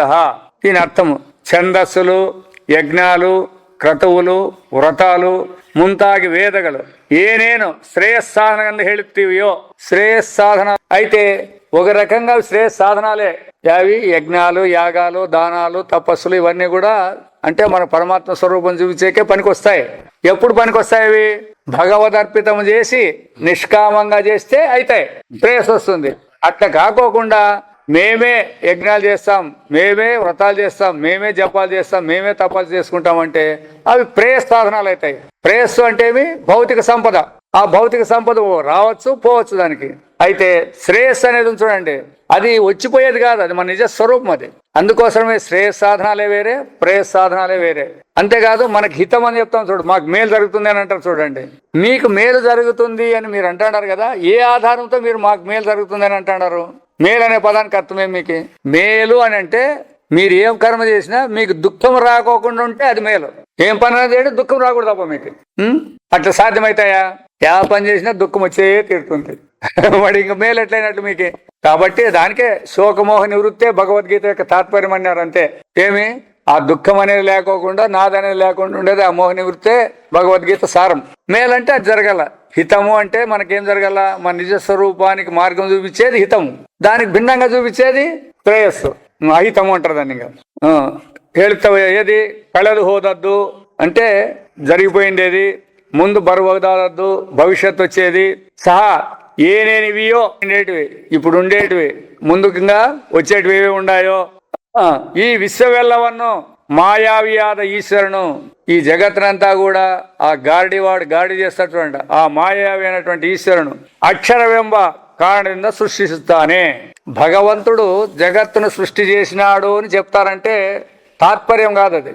అంటే అది నిజంగా భగవంతుడు సృష్టి చేసినాడని అర్థం తీసుకోకూడదు. ఇక్కడ మీరు సృష్టి జరిగింది అని అంటున్నారు కదా, మీరు జగత్ సృష్టి జరిగింది అంటున్నారు కదా, దాన్ని ఆశ్రయం చేసుకొని దాన్ని అనువాదం చేసుకొని జగత్తుని పరమాత్మ సృష్టించినాడు అని చెప్తుంది. ఎందుకు అది చెప్పిందంటే ఉండేది పరమాత్మ, పరమాత్మ నుంచి స్వతంత్రంగా జగత్ పుట్టేకి లేదు కదా, మరి ఎప్పుడు ఎట్లా పుట్టాలి? అది పరమాత్మ నుంచే పుట్టాలా అని అట్లా చెప్పిందే కానీ శాస్త్రము భగవంతుడు సృష్టి చేసినాడు అని చెప్పేకేం రాలే. అర్థమైతే అది అయితే లేదా? కష్టమే, ఇదేమి అంత సులభంగా ఏం అర్థం కాదు ఇది. ఎందుకంటే సృష్టి జరిగింది అని అన్ని చెప్తాడారు. భగవంతుడే సృష్టి స్థితిలయకర్త అని చెప్పించినారు మొదటే. ఇంకా ఇప్పుడు సృష్టి చేసేలేదు అంటే నమ్మేది ఎట్టటి జనము. కాబట్టి ఆ భగవంతుడు సృష్టి స్థితిలయకర్త అనేది కూడా అనువాదమే కానీ తాత్పర్యం కాదు. అవే ఈ శాస్త్రాల్లో మనం తెలుసుకోవాల్సిన పాయింట్లు ఏంటంటే ఇవి మాత్రమే తెలుసుకుంటే చాలు, తెలిసిపోతుంది. అయితే సృష్టి స్థితిలయకర్త అన్నాక మరి సృష్టి చేసినవాడు మళ్ళీ మీరు లేదంటే ఎట్లా ఇప్పుడు అనేది అనుమానం వస్తుంది, అందరికీ వస్తుంది. అయితే అది మనం అనుకున్న దాన్ని చెప్పేకొచ్చిందే లేకపోతే వేదాలే దాన్ని చెప్పేకొచ్చినాయని అడగల. వేదాలన్నీ ఏం చెప్పేకొచ్చినాయి? ఉపనిషత్తులన్నీ నీవు పరమాత్మ అని చెప్పేకొచ్చినాయి. తాత్పర్యం అది. అంటే మెయిన్ అర్థం వచ్చేసి దానికి నీవు పరమాత్మ అని చెప్పి వచ్చినాయి అంతే. మీరు అనుకున్నట్ల ఈ సృష్టి శిథిలయాలు అవస్థలు మానవమానాలు ఈ ద్వంద్వాలన్నీ ఉండాయని చెప్పేకి రాలే. మరి చెప్తాడారు కదా మీరు అవన్నీ ధర్మంగానే ఉండాలా అధర్మంగా ఉండకూడదని చెప్తాడారు కదా. ఇదంతా లేకుంటే ఏంటి చెప్పాలి మీరు అంటే మీరు కల్పించుకుంటారు ఇవన్నీ. ధర్మాన్ని కల్పించుకుంటారు కాబట్టి అధర్మం అనేది వస్తుంది, సత్యాన్ని కల్పించుకుంటారు కాబట్టి అసత్యం అనేది వస్తుంది. ఇట్లా కల్పన ద్వారా రెండు వస్తాయే కానీ లేకపోతే వాటికి అస్తిత్వమే లేదు. ఇప్పుడు సుఖము దుఃఖము అంటారు కదా, మీరు ఇప్పుడు అంటారు కదా ఇంతకుముందు సుఖం అనేది ఎట్లుంటుంది దుఃఖం అనేది ఎట్లుంటుంది అంటే ఏం చెప్తారు? పరస్పరాపేక్షతో చెప్పాల్సిందే కానీ నిరపేక్షికంగా ఇదే సుఖము ఇదే దుఃఖం అని చెప్పలేము. అదే అనుభవం అంతే, అది చెప్పేది కదా. ఇప్పుడు మేము సుఖంగా ఉండాలంటున్నారు, మళ్ళా మాకు దుఃఖాలు ఉంటాయని అంటున్నారు. ఏ ఆధారంతో దుఃఖం అంటారు, ఏ ఆధారంతో సుఖం అంటారు? మనస్సు సమాధానం, మనస్సమాధానం సుఖం అన్నారు. ఇప్పుడు మనస్సు సమాధానం లేకపోతే దుఃఖం అన్నారు. దానికి శాస్త్రం ఏం చెప్తుందంటే ఉండేది ఒకటే, ఉండేది సుఖమే. అయితే ఆ సుఖము తగ్గితే పరిపూర్ణమైన సుఖం లేకుండా కొరతుంటే దాన్ని దుఃఖం అంటాం అంతే. నిజంగా దుఃఖం స్వతంత్రం లేదు. కోటాధీశ్వరుడు ఉంటాడు కదా, వానికి వేలు గీలు పోయినా అంటే తగ్గుతుంది కదా, కోట్లలో కొంత తగ్గుతుంది కదా. వాడు అప్పుడు నాకు దుఃఖమైంది అంటాడు. ముందున్నంత అట్లే ఉంటే పర్వాలేదు, దానికంటే కొంచెం తగ్గిందంటే అట్లా ఉండేది ఒకే వస్తువులే. వెలుగు చీకటి అనే ఒకటే, ఈ సుఖ దుఃఖాలు ఇవన్నీ అదే పదాలే. వెలుగు బాగుంటే చాలా బాగుంది అంటారు, అప్పుడే రోంత అయితే కరెంట్ డిమ్ అయినప్ప అంటారు. ఆ తగ్గిందానే చీకటి, ఇంకా రోంత తగ్గిపోతే ఇంకా చీకటి. ఇట్లా ఆ అభావాన్నే మీరు చీకటి అనే పేరు పిలుచుకున్నారు కానీ స్వతంత్రం అనేది లేదు చీకటి అనేది. అట్లా దుఃఖం అనేది కూడా స్వతంత్రంగా లేదు. సుఖం కొంచెం తగ్గితే గ్రేడ్ తగ్గితే అయ్యో కారులో తిరుగుతా అంటే కారుకు పోయినప్ప అని ఇస్తారు, నడిచిపోవాల్సి వస్తుంది కాబట్టి దుఃఖమైంది అంతే. కారు ఏముంటే సుఖమే ఉంటాండే, ఆ కారులో కొంచెం తగ్గింది కదా, స్టేటస్ తగ్గిపోయింది కాబట్టి దుఃఖం అనేది. ఇట్లా కల్పితమే కానీ స్వతంత్రంగా వాటికి తెలియలేమన్నమాట. మాಯಿಂದ ఆవరిసపట్టనావై ಬೇರೊಬ್ಬನಂತಿರುವ జీవను దుఃఖి ಆಗಿರುವನು. వీడేమైపోయినాడు? వీడు పరమాత్మ స్వరూపుడే. అయితే ఏమైపోయినాడు? ఆ పరమాత్మ స్వరూపం అనే జ్ఞానం లేకోకుండా అజ్ఞానంతో మూయబడినాడు అంటారు. అజ్ఞానంతో ఎవరు మూయబడేది? మానవుడు, పరమాత్మ కాదు. అది చెప్తా చూడు, మాಯಿಂದ ఆవిర్పట్టనాగి ಬೇರೊಬ್ಬనంతిರುವ జీవను. నేను వేరే, భగవంతుని కంటే వేరే అంటాడు వీడు. పరమాత్మ స్వరూపుడు ఎండుకొని కూడా ఆ మాయ ద్వారా తెలిసే లేకోకుండా నేను జీవుడు, ఆయన పరమాత్మ, జీవుడు వేరే పరమాత్మ వేరే బా అని ఇస్తాడనమాట. దుఃఖి ఆగిరవను, ఆయనేం పరమాత్మ పాకే కదా కష్టాలన్నీ అంటాడు. అంతేకాదు సుఖాలు ఇచ్చినప్పుడు ఆయన కళ్ళు తెరుచుకుంటాడంట, దుఃఖాలు ఇచ్చినప్పుడు కళ్ళు మూసుకుంటాడంట. ఈయన దేవుడు ఆయనకి ఇదే పనేనా, కళ్ళు మూసుకునేది కళ్ళు తెరుచుకుంటాడేది వీళ్ళకి. దేవుడు కళ్ళు తెరచాలంటే, వాన్ రాకపోతే దేవుడు కళ్ళు మూసుకున్నాడంటే, ఇప్పుడు వాన్ వస్తే కళ్ళు తెరుచుకుంటాడు. మీరు ఎప్పుడు మూసుకొని ఉంటారు, మీరు తెరుచుకుంటే పర్వాలేదు, సులభంగానే ఉంటాండి. ఇది మీరు ఎప్పుడెప్పుడు దేవుని గురించి తెలుసుకునేది ఎప్పుడు ఉంది, ఇట్లా వచ్చినప్పుడు టైం వచ్చినప్పుడే అనుకునేది ఆయన్ని. పరబ్రహ్మవన్నే జగత్ కారణవందు వివక్ష ಮಾಡಿದಾಗ అతను ఈశ్వరునందు. ఈశ్వరుడని ఎప్పుడు అంటారప్ప అంటే, ఈ విధంగా ఎవడైతే ఈ లోకాన్ని సృష్టి చేసినాడో వాడిని ఈశ్వరుడు అంటుంది. ఆ పేరు కారణం ఉంది కదా, జగత్ సృష్టికర్త అనే దాని నుంచి ఈశ్వరుడు అనే పేరు వచ్చింది. లేకపోతే ఈశ్వరుడు అనే పేరు భగవంతునికి వచ్చేకి లేదు. అది ఆ విధంగా అదನ್ನು ఈశ్వరునందు ಅದರ శక్తిಯನ್ನು మాయందు. ఆయన శక్తి యొక్క శక్తి ఏమి, భగవంతుని యొక్క శక్తి ఈ విధంగా తనకు కావాల్సిన దాన్ని సృష్టి చేయగలడు, దానికి కావాల్సిన అదృశ్యం చేయగలడు. ఇది ఎంత కావాల్సినంత సృష్టి చూపిస్తాడు, లేదంటే కూడా మూసేస్తాడు. ఇదే శక్తి, దీన్నే మాయ అనేది శాస్త్రము. భగవంతుని శక్తి మనకు తెలుసు కదా, కాబట్టి భగవంతుని మాయ అనే పేరుతో మనం పిలుచుకుంటాడు ఆయన. అంతే, ఇదంతా భగవంతునిదే అని అంటే మాయం లేదు, మనకేం పని చేయదు. ఈడ ఈ కనపడే ప్రపంచమంతా భగవంతుని స్వరూపమే అనుకుంటే మాయ ఆడుంది. ఈడ మాయం లేదు, అట్లేదు. భగవంతుడే వేరే ఉన్నాడు, ఆయన యొక్క వ్యవహారం వీడు వేరే ఉందన్నప్పుడు మాయ కలుగుతుంది మనకి. అది ಮಾಯ ಎಂದು ವ್ಯವಸಲಾಗುವುದು. ಮಾಯಾವಿಯಾದ ಈಶ್ವರನಿಂದ ನಿರ್ಮಿಸಲ್ಪಡುವ ಜಗತ್ತಿನಲ್ಲಿ జీవను మాయా ప్రతిబద్ధనాగి. ఇప్పుడు మాయతో ఆయన సృష్టి చేసినాడు ఈ ప్రపంచాన్ని. ఇంక వీడు మాయ నిడిచిపెట్టి బయటకి ఎట్లా వచ్చేదే? వీడు మాయ కట్టుబడి ఉండాల్సిందే కదా, వేరే బయటకు వచ్చే వీడు ఉందే అని. వీడు ఎక్కడ పుట్టిన, స్వప్నంలో పుట్టినోడు ఏడుంటాడప్ప అని, స్వప్నానికి సంబంధించే ఉంటాడు వాడు. వాడిని మెలకులు పట్టరావాలంటే ఎట్లా పట్టుకొచ్చేది మీరు? ఇప్పుడు మన బతుకు కూడా అంతే అయిపోయింది. ఇదంతా సృష్టి చేసినాడు భగవంతుడు అంటే, సరే మాయ సృష్టిది, మాయ సృష్టిలో ఉండే వాళ్ళందరినీ వాడికి ఎట్లా బయట పట్టుకొచ్చేది? జ్ఞానం లేక ఇప్పుడు వీళ్ళందరినీ. ఇదంతా మాయ అని తెలుసుకుంటే తప్ప బయట పట్టుకొచ్చేకేం లేదు. మేము పుట్టినాము అంటారు వీళ్ళు బిర్రగా, మాయ అని వీళ్ళు. మేము పుట్టినామప్ప, సృష్టి అయినామప్ప, ఇంక వీళ్ళు బయటకు తీసుకొచ్చేది ఎప్పుడు మనము? అట్లా మాయా ప్రతిబద్ధనాగి సంసారియాగి కండుబరువను. ఈడు నానా రకాల జన్మలు ఎత్తుకుంటూ దుఃఖంతో కష్టపడుతున్నాడు.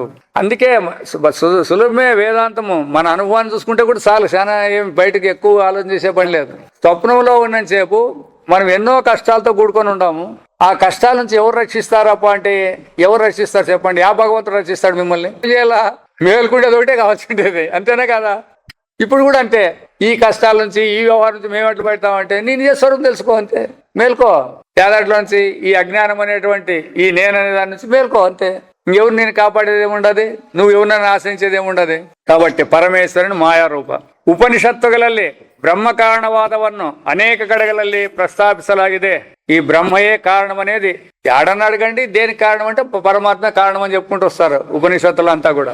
బ్రహ్మవు జగత్ కారణం ಹೇಳುವಲ್ಲಿ ఇప్పుడు ఆ కారణాలు ఎన్నున్నాయి. ఇప్పుడు ఈ జగత్తు కారణం ఎవరు అన్నప్పుడు, బ్రహ్మవు జగత్ కారణమేందేను శృతి గల అభిప్రాయం వల్ల ఈ జగత్తుకి కారణం ఎవరు అంటే పరమాత్మ అని అంటారు కదా. జీవుడు దేవుడు అంటారు కదా, అది తాత్పర్యమేం కాదు. మరేమి ఆదరే జగత్తు ఉంటాదరే, మీరు జగత్ అనేది పుట్టిందని మీకు నమ్మకం వచ్చినట్లయితే అప్పుడు ಆ ಜಗತ್ತು ಪರಮಾತ್ಮನಲ್ಲೇ ಉಂಟಾಗಬೇಕೆ ಹೊರತು ಅವನನ್ನು ಬಿಟ್ಟೆ ಬೇರೆ ಯಾವುದು ಜಗತ್ ಕಾರಣವಾಗలేదు ಎಂಬುದು ಶ್ರುತಿಗಳ ಅಭಿಪ್ರಾಯ. ఉండేది పరమాత్మ, మీరేమంటున్నారు? జగత్తు కూడా పుట్టింది అంటున్నారు. పుట్టింది అంటే ఏడు పుట్టాలా? పుట్టేదంటే పుట్టింది అంటారు కదా, అది పుట్టాలంటే ఎక్కడి నుంచి పుట్టాల్సి వస్తుంది అని. ఉండేదంతా ఒకటే, ఇంకోటి రెండోది రావాలంటే ఎక్కడి నుంచి రావాలా రెండోది అని. అది ఆ అర్థం తెచ్చుకోవాలి, ఇంతే చూడు, ఎక్కువ లేదు. ఏం రావాలన్నా కూడా ఉండేదంతా ఒకటి అన్నాక మీరు ఎన్నన్నా కల్పించండి, ఎన్ని కల్పించినా దాంట్లో నుంచే రావాలి అవన్నీ. అట్లా ఇప్పుడు కూడా ఈ జగత్తు మీరు పుట్టిందని నమ్మినట్లయితే మరి ఏం చెప్తుంది శాస్త్రము? అది పరమాత్మ నుంచే వచ్చి ఉంటుంది అని చెప్తుంది, అంతే. అంతేగాని రాలే అది మీరు అనుకుంటారు చూడండి, పుట్టింది అని అనుకునే దాని నుంచి దానికి కారణము అది చెప్పాల్సి వస్తుంది, అంతే. ಉಂಟಾಗಿರಬೇಕೆ ಹೊರತು ಅವನನ್ನು ಬಿಟ್ಟು ಬೇರೆ ಯಾವುದು ಜಗತ್ ಕಾರಣ ಎಂಬುದು ಸುದ್ದಿಗಲಬೇಕು. ಜಗತ್ತು ನಿಜವೆಂದು ವಾದಿಸುವವರು, ಜಗತ್ತು ನಿಜವని వాదించే వాళ్ళందరూ ಎಲ್ಲರೂ బ్రహ్మవన్నే కారణವಾಗಿ ఒప్పుకోదిಲ್ಲ. పోని అట్లానే ఒప్పుకుంటారంటే అట్లా ఒప్పుకోరు. పరమాత్మ సృష్టి చేసిన అంటే ఒప్పుకోరు. మళ్ళీ ఎవరు? వేదాంతులే. రకరకాల వేదాంతులు ఉన్నారు కదా, వీళ్ళు ఎవరు ఒప్పుకోరు. ఎట్లా అదా చెప్తాడు. ఉదాహరణకి సాంఖ్యరు ప్రకృతిಯನ್ನು, ఈ జగత్ ఎట్లా పుట్టిందంటే ప్రకృతి నుంచి పుట్టిందా అంటారు. పరమాత్మ ఉన్నాడు, పరమాత్మ ఒదిక్కున్నాడు, ప్రకృతి ఒదిక్కుండదు. కాబట్టి ఈ ప్రకృతి నుంచే వీళ్ళు పుట్టేది, పరమాత్మకు దీంట్లో ఏమి జోక్యం లేదు ఉంటుంది బాగా వాళ్ళు. ఇంకా వైశేషికరు పరమాణువులను అంటే విశేషాలు ఉండాలంటారు చూడు, ఆ విశేషాలు ఉండే వాళ్ళని అణువులన్నీ సన్న సన్న అణువులన్నీ కలుసుకొని ఇట్లా ప్రభావాలు అణువులు పరమాణువులు అంటారు చూడండి, ఆటం బాంబులు అని చెప్పేది అంటే అటువంటి సన్న సన్న అన్ని కలుసుకొని ఓదానికోటి అవి ఒకటికి రెండు, రెండుకు మూడు, మూడుకు మూడు ఇట్లా కలుసుకొని అంతా ఈ ప్రపంచం సృష్టి అయిందని వాళ్ళు వైశేషికులు అంటే విశేషాలు పెట్టుకున్న వాళ్ళు నీళ్ళు చెప్తారు. బౌద్ధరు అభావాన్ని కారణంగా వెళ్తారు. బౌద్ధులు ఏమంటారు, యాది లేదు పోవా సృష్టి కలేదంటారు వాళ్ళు. శూన్యం కారణం అంటారు. అభావం అంటే శూన్యం కారణం. ఏమి కారణం అంటే శూన్యం అంటారు. శూన్యం ఎట్లా కారణం అవుతుంది?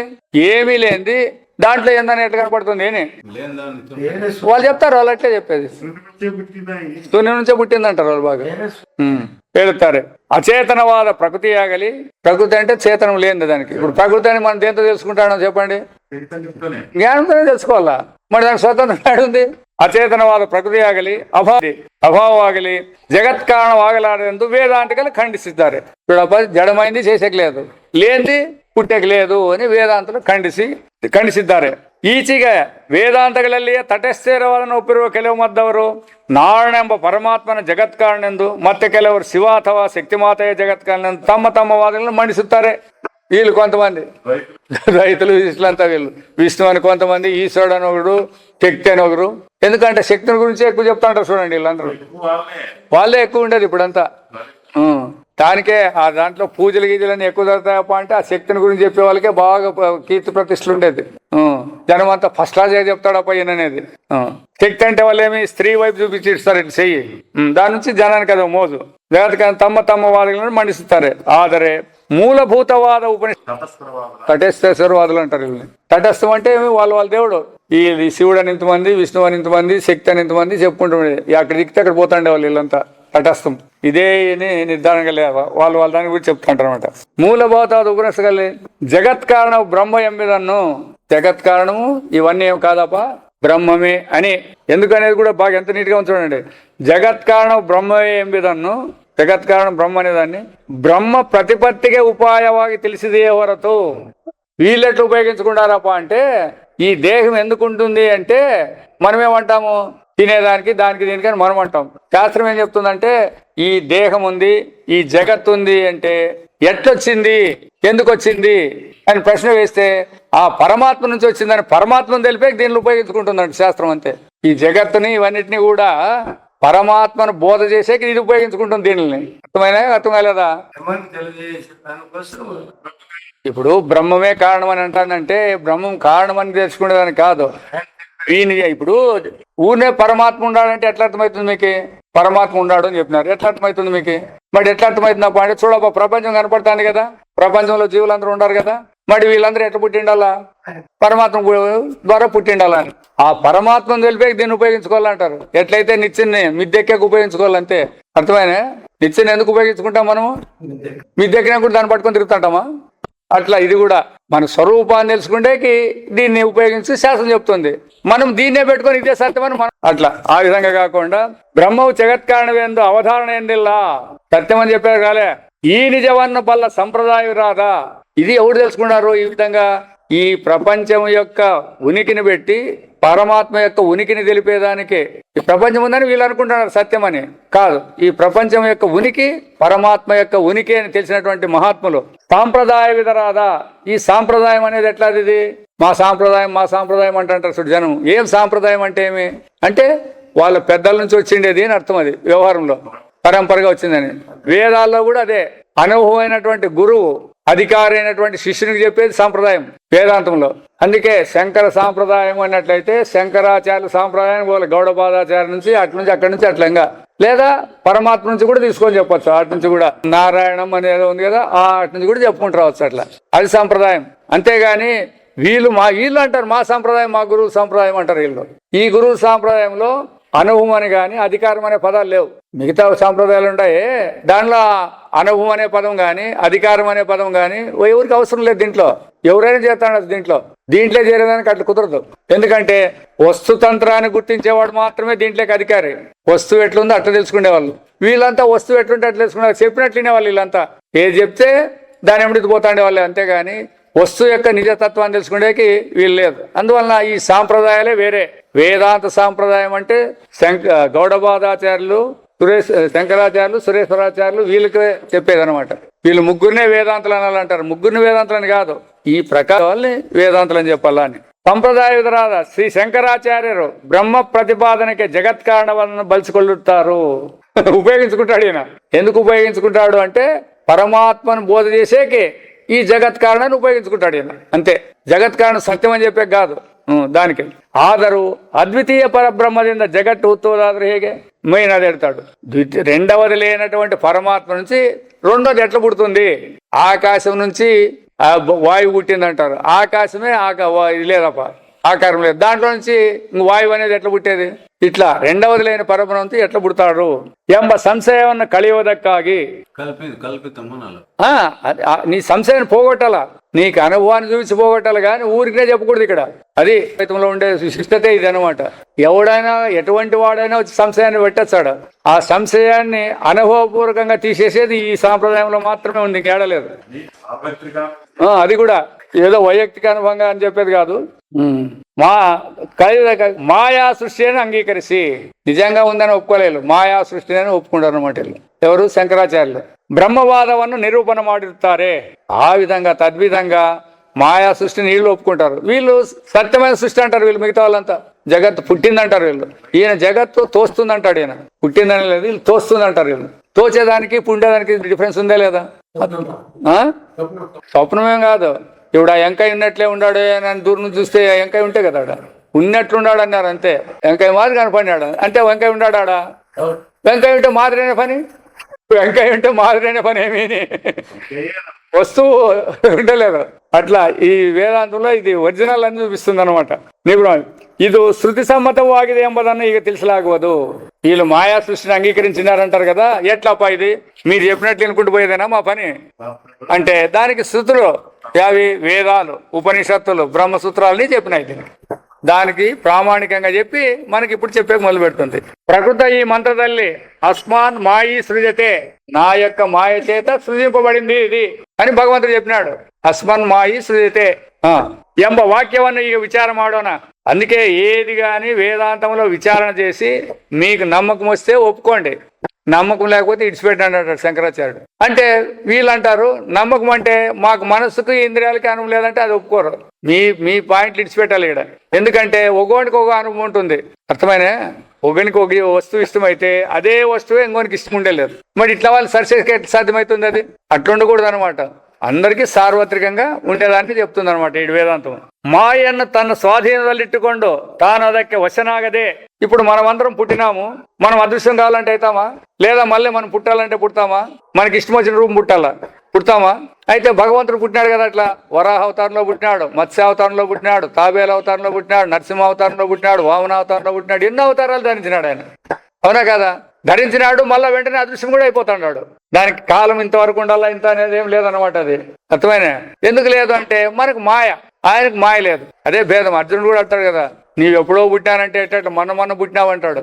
అవునాయా, నాకు నా జన్మలన్నీ తెలుసు, నీకు ఇవన్నీ తెలియవు అంటాడు ఒకటే మాట. ఎందుకంటే సృష్టి లేదని ఆయనకు తెలుసు, ఇవన్నీ కూడా కేవలము తోచేయటమే తెలుసు. కాబట్టి ఆ విధంగా ఈ మాయను తన స్వాధీనించుకుంటూ తాను ಅದಕ್ಕೆ వశనాగదే, ఆ మాయకు లోబడకుండా ఇరువవనన్ను మాయి అథవా మాయావి ಎಂದು కರೆಯಲಾಗಿದೆ. మాయ అంటే మాయి అనేవానికి లోబడి ఉంటుంది, లేదా మాయావి అనేవానికి లోబడి ఉంటుంది. ధనవంతుడు అంటే ఏమర్థము? ధనము కలవాడు అని అర్థం. ధనం వేరే, ధనవంతుడే వేరే. ఈడిట మాయ వేరే, మాయావి వేరే. అర్థమైన? మాయ అంటే అది మాయావి చేతిలో ఉండేది, దానికి స్వతంత్రం లేదు అని అర్థం. మాయ ఎంబదు పరమేశ్వర శక్తి ఎందు శ్రీ శంకరాచార్య తెలిసిದ್ದಾರೆ. ఈ మాయ అనేది భగవంతుని యొక్క శక్తి. ఎందుకంటే భగవంతుని శక్తి తెలియకనే మనం దీంట్లో పడి తనలాడుతాండేది. దానికే మాయ అని మనకు అది పేరు, అంతే. నిజంగా భగవంతుని యొక్క శక్తి అంటే భగవంతుడు ఇంత శక్తిమంతుడా అనే జ్ఞానం మనకు లేదు. దానికి మాయాన్ని చెప్తాడు శాస్త్రం. ಇದನ್ನು గీತೆಯಲ್ಲಿ ఐశ్వర్యವೆಂದಿದೆ అది చెప్తాడు కదా. ఏమి అదే దాని శ్లోకమే ఉంది కదా, అది 9వ అధ్యాయంలోనే వస్తుంది. అది మయా తదమిదం సర్వం జగదవ్యక్తమూర్తిన మత్సాని సర్వభూతాని నచాహం తేషోస్మి నచ మత్సాని భూతాని పశ్యమే యోగం ఐశ్వర్యం అంటాడు. నా ఐశ్వర్యాన్ని చూడ అర్జున అంటాడు. అన్నిటి యందు నేనుండాను అని చెప్పిండి. అది ఎన్నితూర్లు మీకు చెప్పినాం ఇదే పదమే, ఇదే. అయితే నేను వాటి యందు లేను, అవి లేనే లేవు. అదే నా మాయ, అదే నా ఐశ్వర్యం అంటాడు ఆయన. మనకేం అర్థమవుతుంది ఇప్పుడు? అన్నిటి ఉందంటాడు, వాటి ఎందు నేను లేనంటాడు, అవి లేనే లేవు అని ఇస్తాడు. అంటే అప్పుడు ఉండేది పరమాత్మ అనే జ్ఞానం అయితే చాలు మనకు, అంతే, ఇంకేం ఎక్కువ కావాల్సిన పని లేదు. ఎందుకంటే పరమాత్మ నుంచి ఆ వస్తువులు లేవు. వస్తువులు ఆయన ఉండాలంటే ఎట్లా పొందుతుంది అది? అది తీసుకొని గ్రహించండి. అది అన్నిటి యందు నేను ఉండానన్నాడు, మళ్ళీ ఏమన్నాడు? వాటి యందు నేను లేను అంటాడు. వాటి అంటే అవి అది స్వతంత్రంగా ఉంది, దాంట్లో నేను ఉండానని మీరు అనుకుంటారు అని. వాటికే స్వతంత్రమైన అస్తిత్వం లేదు. ఆభరణానికి స్వతంత్రమైన అస్తిత్వం ఉంటుందే? వాటిలో నేనుంటానని పరిచ్ఛిన్నం అయితే అది వాటికి శక్తి వచ్చేస్తుంది, అవే వ్యాపకం అయితే ఇస్తాడు. ఆభరణాల్లో బంగారు ఉంది అంటే ఎట్లా ఉంటుంది, బంగారులో ఆభరణం ఉంటుందంటే ఎట్లా ఉంటుంది? రెండు ఒకటి అంటారు జనము. అంటారా లేదా? బంగారు ఆభరణాలు అంటే ఒప్పుకున్నాం అంటారు, మళ్ళీ ఆభరణంలో బంగారు ఉంది అంటే ఒప్పుకున్నాం అంటారు. మరి ఏం ఒప్పుకున్నట్లు వీళ్ళు? ఆభరణం స్వతంత్రమే, బంగారు స్వతంత్రమే ఒప్పుకున్నట్లయితుంది. ఇప్పుడు బంగారుకి ఏం విలువ వచ్చినట్లయా అని. అవి లేకుండా ఏదంటే సరే మా బంగారు ఇచ్చి నీ నెక్లెస్కి దుడ్లు కట్టంటే ఎవడు కడతాడు? కాబట్టి వస్తువులకి స్వతంత్రం లేదు, అందువల్ల అవి లేనే లేవు. దీని ఆశ్రయంతో తోస్తాడు అంతేగాని ఆశ్రయమే లేకపోతే అవి తోసేది ఆడుండదు. అది నా ఐశ్వర్యం అంటాడు భగవంతుడు. దాన్నే ఇక్కడ చెప్పిండేది కూడా. పశ్చిమే యోగమైశ్వరం ఎందు భగవంతుని హేలికొండిద్దానే. ఓ అర్జున, నా యోగం చూడు, నా ఐశ్వర్యం చూడు అని చెప్తాడు అనమాట. జగత్తున కడియిందా మాతనాడువాగా అంటే జగద్దృష్టి చేత మనం మాట్లాడేటప్పుడు నిర్గుణవాద మాయారహితవార పరమల్లి మాయ ఎంబ శక్తి అన్న అధ్యారోపం ఆడలాగుతుంది అంటాడు. అది మీరు జగత్తుందనేటప్పుడు ఎట్లా మాట్లాడాలా? ఇదంతా కూడా భగవంతుని యొక్క మాయ అని అధ్యారోపం చేయాలి, కానీ సత్యంగా ఉంది అని అర్థండి. జగత్తుందని మీరు అంటున్నారు కదే, అయితే ఈ దృష్టితో మీరు మాట్లాడేటప్పుడు ఏం చేయాలా? ఇదంతా భగవంతుని మాయ అని వాడాలా. ఎందుకంటే ఈ జగత్తుకు స్వతంత్రంగా సృష్టి యోగ్యత లేదు, అది ఆయన మాయ ద్వారా సృష్టి చేసిండేది అనేది గుర్తించాలా. ಇದನ್ನು అంగీకరిసదే వ్యవహారం సాగుವುದಿಲ್ಲ. ఇప్పుడు వ్యవహారం నడచాలంటే మాయ అంటే సరిపోతుందే, నిజంగా ఉందంటే సరిపోతుందే అని? ఈ ప్రపంచం అంతా మాయ అంటే వ్యవహారం ఎట్లా జరుగుతుంది? మాయ అంటే ఇంక అయిపోయింది, పో నువ్వు ఇచ్చేదిలేని తీసుకుంటే లేదు అని అంటాం కదా. కాబట్టి వ్యవహారం జరగాలంటే మాయను అంగీకరించాల్సిందే. దానికే చెప్పే శాస్త్రం కూడా, మీరు మాయను అంగీకరించినట్లయితే మీకు దుఃఖమే. ఎందుకంటే లేని దాన్ని అంగీకరించినాక దుఃఖం లేకుండా ఆటిపోతుంది. మరి ఇదే చెప్పాల్సిండే. అది మీరేమంటారు? ఎప్పుడైతే మాయను అంగీకరించడం మరి సరేలే బాగుంది కదా నిన్ను అంటారు అంటే అప్పుడు మళ్ళీ వెంటనే శాస్త్రం అంటుంది, అందుకే మళ్ళీ దీంట్లోకి పడి సిక్కారని చూడపా, దాన్ని అంగీకరిస్తే మీకు దుఃఖం, జగత్తును సత్యమని అంగీకరిస్తే మీకు దుఃఖమే ఉంటుంది. కాబట్టి కేవల పరమార్థతత్వాన్ని ఇట్టుకొండరే, ఉండేదే పరమార్థతత్వము అని పెట్టుకున్నట్లయితే ఆగా ఉత్పత్తి స్థితిలయగలాగలి. ఉత్పత్తి అని గాని, స్థితి గాని, లయం అనేది గాని, బంధమోక్షగలాగలి. బంధం అనేది గాని అంటే పుట్టి సచ్చేదని గాని, లేదా మోక్షం అనేది గాని కొత్తాగుతుంది. అది ఆత్మజ్ఞానమైన వాళ్ళకి మాత్రమే ఇది బోధపడుతుంది, మిగతా వాళ్ళకి ಬೋಧಪಡಿದಂಟ್లేదు. ಇದನ್ನು ಶ್ರೀ ಗೌಡಪಾದರು ತಮ್ಮ ಕಾರ್ಯಗಳಲ್ಲಿ ಅಜಾತಿವಾದ ಎಂಬ ಹೆಸರಿನಿಂದ ನಿರೂಪಿಸಿದ್ದಾರೆ. గౌడపాదులది అజాతివాదము అంటారు, అంటే పుట్టుక లేదు అని ఆయన వాదం. ఆయన ఎట్లా చెప్పినప్ప పుట్టుక లేదు అని అంటే ఆయన చెప్తాడు, నేనేం పుట్టుక లేదని చెప్పలేదప్ప, మీ వాళ్ళు ఉండరు చూడండి, ఈ వేదాంతులు అందరూ ఉండరు చూడండి, వాళ్ళలో రెండు రకాలు ఉండరు. ఎవరు? మాయా సత్కార్యవాదులు, సత్కార్యవాదులు, అసత్కార్యవాదులు ఇద్దరు ఉండారు అని. ఒకరు లేనిది పుడుతుందని ఒకరు అంటున్నారు. అవునా? మీరిద్దరు ఉన్నారు. ఈయనేమంటాడు ఉండింది పుడుతుందని ఈయన అంటున్నాడు, లేనిది పుడుతుందని ఈయన అంటున్నారు. మరి మీ ఇద్దరికి దీని మీద సమ్మతం ఉందే? మీరే ఒప్పుకోలేదు, ఒకరికోరు. ఈయన సిద్ధాంతాన్ని నువ్వు ఒప్పుకోలేదు, ఆయన సిద్ధాంతాన్ని నువ్వు ఒప్పుకోలేదు. మరి ఉండాయని మీరు ఎట్లా ప్రూవ్ చేస్తారు అని అడుగుతాడు ఆయన ఒక మాటలు. అందుకే వీళ్ళకే ప్రశ్న వేస్తాడు ఆయన, ఆయన చెప్పలేదు. ఆయన మొదట అడుగుతాడు, వీళ్ళు ఏమంటారు? ఉండేదే పుడుతుంది కదా అంటారు. వాళ్ళు అంటారు ఉండింది ఎందుకు పుట్టాలా, ఇప్పుడు బుక్ ఉంది, బుక్ ఎందుకు పుడుతుంది అని వాళ్ళు అడుగుతారు. లేని పుడుతుంది అంటారు, గొడ్రాలు కొడుకులు పుడతారని వాళ్ళు అడుగుతారు. అట్లా చెప్పినప్పుడు మీరే నమ్మలేదు. చూడు, ఎందుకు మీరు నమ్మలేదంటే ఉన్నింది పుట్టలేదు, లేనిది పుట్టదు. ఉన్నింది పుట్టలేదు, లేనిది పుట్టదు. కాబట్టి అజాతి, ఏది పుట్టలేదు అని మేము చెప్తాం తీర్పు ఇది. అందుకే వీళ్ళు ఎవరితోనూ కొట్లాడలేదంటే వేదాంతులు, వాళ్ళు కొట్లాటలను చూపించి వాళ్ళతోనే సరిచేసి పెట్టినారు. వీళ్ళు పైకి వచ్చినారు. వీళ్ళందరూ ఆచార్యులంతా కూడా టోపీ వేస్తున్నారు జనాన్ని ఆయన దిక్కు తిప్పుకుండేకి అని చెప్తారు. వీళ్ళంతా మిగతా ఈ వేదాంతులందరూ కూడా ఇదంతా మాయ అని చెప్పేసి వాళ్ళ దిక్కు అంతా లోపరుచుకునే. శంకరాచార్యకి ఏం గంటపోయింది వీళ్ళు పెట్టుకోకపోతే. మీకు బాధ ఉంది, ఎందుకంటే శిష్యులు లేకుండా పోతే మీరు బతకలేరు. ఆయనకేం అవసరం లేదు, శిష్యులతో అవసరం లేదు ఆయనకి, శంకరాచార్యులకి. ఈ అజాతివాద పర సిద్ధాంతమే ఆగిద్దరు. చూడండి, ఇదే ఉండే సత్యం ఇదే అయినప్పటికీ కూడా మంద మధ్యమాధికారులకి ಒಂದೇ బారికి ఇది తెలియదిల్ల. ఒకే తూరి చెప్పితే ఇది అజాతివాదం అంటే బోధపడే అంత సులభంగా ఉత్తమాధికారికి తెలిసిపోతుంది. అయితే మంద మಧ್ಯಮಾಧಿಕಾರಕ್ಕೆ అంత ಸುಲಭಂగా ತಿಳಿಯಬಾರದು. ಆದ್ದರಿಂದ ಶ್ರುತಿಯಲ್ಲಿಯೇ ಜಾತಿವಾದವನ್ನು ಅಧ್ಯಾರೋಪ ದೃಷ್ಟಿಯಿಂದ ಒಪ್ಪಲಾಗಿದೆ. దృష్టిని ఒప్పుకోవాల. ఎట్లా? అధ్యారోప దృష్టితో. ఉందని కాదు. అధ్యారోపం అంటే లేని దాన్ని ఉన్నట్లా తాళ్ళలో పప్పుకున్నారు చూడండి. అట్లా అధ్యారోప దృష్టితో ఒప్పుకోవాల్సిందే. ಹೇಗೆಂದರೆ అజాయమానో బహుదా విజాయతే. లేనిది అనేక విధాలుగా కనపడుతుంది కదా. మీరు ఆకారం లేదంటున్నారు, అనేక రకాలుగా కనపడుతుంది కదా. అజాయమానో లేనే లేదు, బహుదా ವಿಜಾಯಮಾನ ಕನಪಡ್ತಾ ఉంది. ಇಂದ್ರೋ ಮಾಯಾವಿ ಪುರುರೂಪಯೀತೆ ಎಂಬ ವಾಕ್ಯಗಳಲ್ಲಿ ಪರಮಾತ್ಮ ನಿಜವಾಗಿ ಹುಟ್ಟದೆ మాయంద ಹುಟ್ಟಿದಂತೆ కండు బరుతానే. అందుకే అక్కడ కృష్ణ భగవాన్ కూడా పుట్టినప్పుడు కూడా చెప్తారనమాట. కనియన్ అని చెప్పిన పదం వస్తుంది అక్కడ. కనియన్ అంటే రెండు రకాలు. ప్రసవించింది అనేది ఒకటి, చూసింది అనేది ఒకటి. దేవకీదేవి చూసింది అనేది దేవకీదేవి. కనియన్ అంటే మనం ఏమనుకుంటాము, ఆయన ప్రసవించింది అంటాం. మనం శాస్త్రం ఏం చెప్తారు, పరమాత్మతో దేవకీదేవి చూసింది అంటారు. అర్థమైనా? ఇది ఇవన్నీ రహస్యంగా సామాన్యుల్ని ఒప్పించాలి వ్యవహార దృష్టితో. అదే విధంగా పరమాత్మ దృష్టితో కూడా అనుకూలంగా నిలబెట్టాల. ఇప్పుడు సృష్టి అయ్యే భగవంతుడు ఇప్పుడు సామాన్యంగా పిల్లలు పుడితే ఎట్లుంటారబ్బా? ప్రసవించిన పిల్లలకి వాళ్ళకి ఏమైనా వజ్రాలు, వైఢూర్యాలు, ఆభరణాలు ఇవన్నీ కలిగి పుడతారా? ఇప్పుడు కృష్ణుడు పుట్టాలంటే ఆయన గర్భంలోంచి పుట్టినప్పుడు శంఖ చక్రాలు, కిరీటాలు, గదలు అన్ని పెట్టుకొని పుట్టాడా? మరి ఆయన పట్ల కనపడతాడా పుట్టినప్పుడు? ఎట్లా పొందుతుంది ఇది? ప్రసవానికి దానికి పొందదు కదా. మరి ఎట్లా పొందిందంటే భగవంతుడు కనపడినాడు అట్లా. అట్లా ఆ విధంగా చెప్పేస్తుంది అనమాట. మాయ ಎಂದು ಹುಟ್ಟಿದಂತೆ ಕಂಡು ಬರುತ್ತಾನೆ ಎಂದು ಸ್ಪಷ್ಟವಾಗಿ ತಿಳಿಸಲಾಗಿದೆ. ಇದನ್ನೇ ಅಸ್ಮನ್ಮಾಯಿ ಎಂಬ ವಾಕ್ಯವು ಸಮರ್ಥಿಸುತ್ತದೆ. ಅಸ್ಮನ್ಮಾಯಿ అంటే ఇదంతా నా మాయ చేతనే ఇదంతా కూడా. మాయವೆಂದರೆ ಏನು? మాయ మాయ అంటాడు చూడండి. బాగినండి చెప్తాం, ఎంత లేపు నాకు జ్ఞప్తికి పెట్టుకోరు. మాయ అంటే ఏమంటే ಎಂಬುದನ್ನ విచారం. ಯಾವ ಪದಾರ್ಥವು ನಿಜವಾಗಿ ಇಲ್ಲದೆ, ఏ పదార్థము ఏ వస్తువు లేకోకుండా ఇద్దంతే తోరుకొళ్ళువదో, ఉన్నట్లు కనబడుతుందో ಅದನ್ನು మాయ ఎన్నువరు. అర్థమైనా? మాయ అంటే అందరూ ఏమంటారు, లేనిది అని ఇస్తారు టక్కని. లేని దానికి అనుమానం ఎందుకు వస్తుంది? ఇప్పుడు మాయ అంటే జగత్తు మాయ అన్నారు. లేదు, లేకపోతే మనకెందుకు అనుమానం? ఉంది కదా, కనపడుతుంది ఇప్పుడు. కాబట్టి ఇది అర్థం చేసుకోవాలా. నిజంగా ప్రపంచం లేకోకుండా ఉన్నట్లు కనబడుతుంది కాబట్టి ఇది మాయ. విచారి చూస్తే ఎగిరిపోతుంది, విచారం లేకపోతే ఇదే సత్యం. ಅದನ್ನು మాయ అన్నారు. ಮತ್ತೆ ಅದನ್ನು పరీక్షిత ఓదంతెల్లా. సరే జగత్తు ఉంది అంటారు. సరే జగత్తు ఉంది అని అంటున్నారు. ఏ ఆధారంతో ఉంది అంటే చెప్తారు, కంటికి కనపడుతుందని ఎవరో ఒకరు అన్నారు అనుకోండి. ఉదాహరణకి కంటికి కనపడిందంటే కన్ను చెప్పిందని ఒప్పుకోవాలా, లేదా కన్ను ఉందనే ప్రమాణాన్ని తెలుసుకున్నాక దాన్ని ఒప్పుకోవాలా? కంటికి కనపడుతుందని ఒప్పుకోవాలంటారు, ఒప్పుకుందాము. ఎండమావుల్లో నీళ్లు ఉన్నాయంటుంది అది కన్ను. అప్పుడేమంటారు మీరు? కన్ను సత్యం చెప్పిందే. ఆకాశం నీలంగా ఉందంటుంది కన్ను, ఒప్పుకుంటారా? మళ్ళీ ఏం చేయాలి ఇప్పుడు?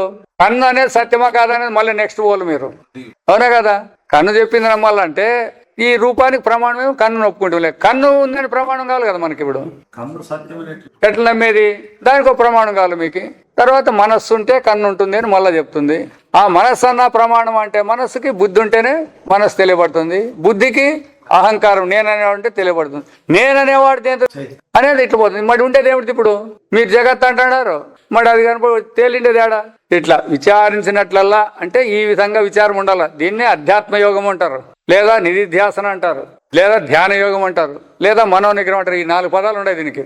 ఈ విధంగా పరీక్షిస్తా పోయినట్లయితే నిస్సారವಾಗಿದ್ದು ఏ సారం లేనిది, ఇల్లವಾಗಿ బిడవదు ಅದರ లక్షణము.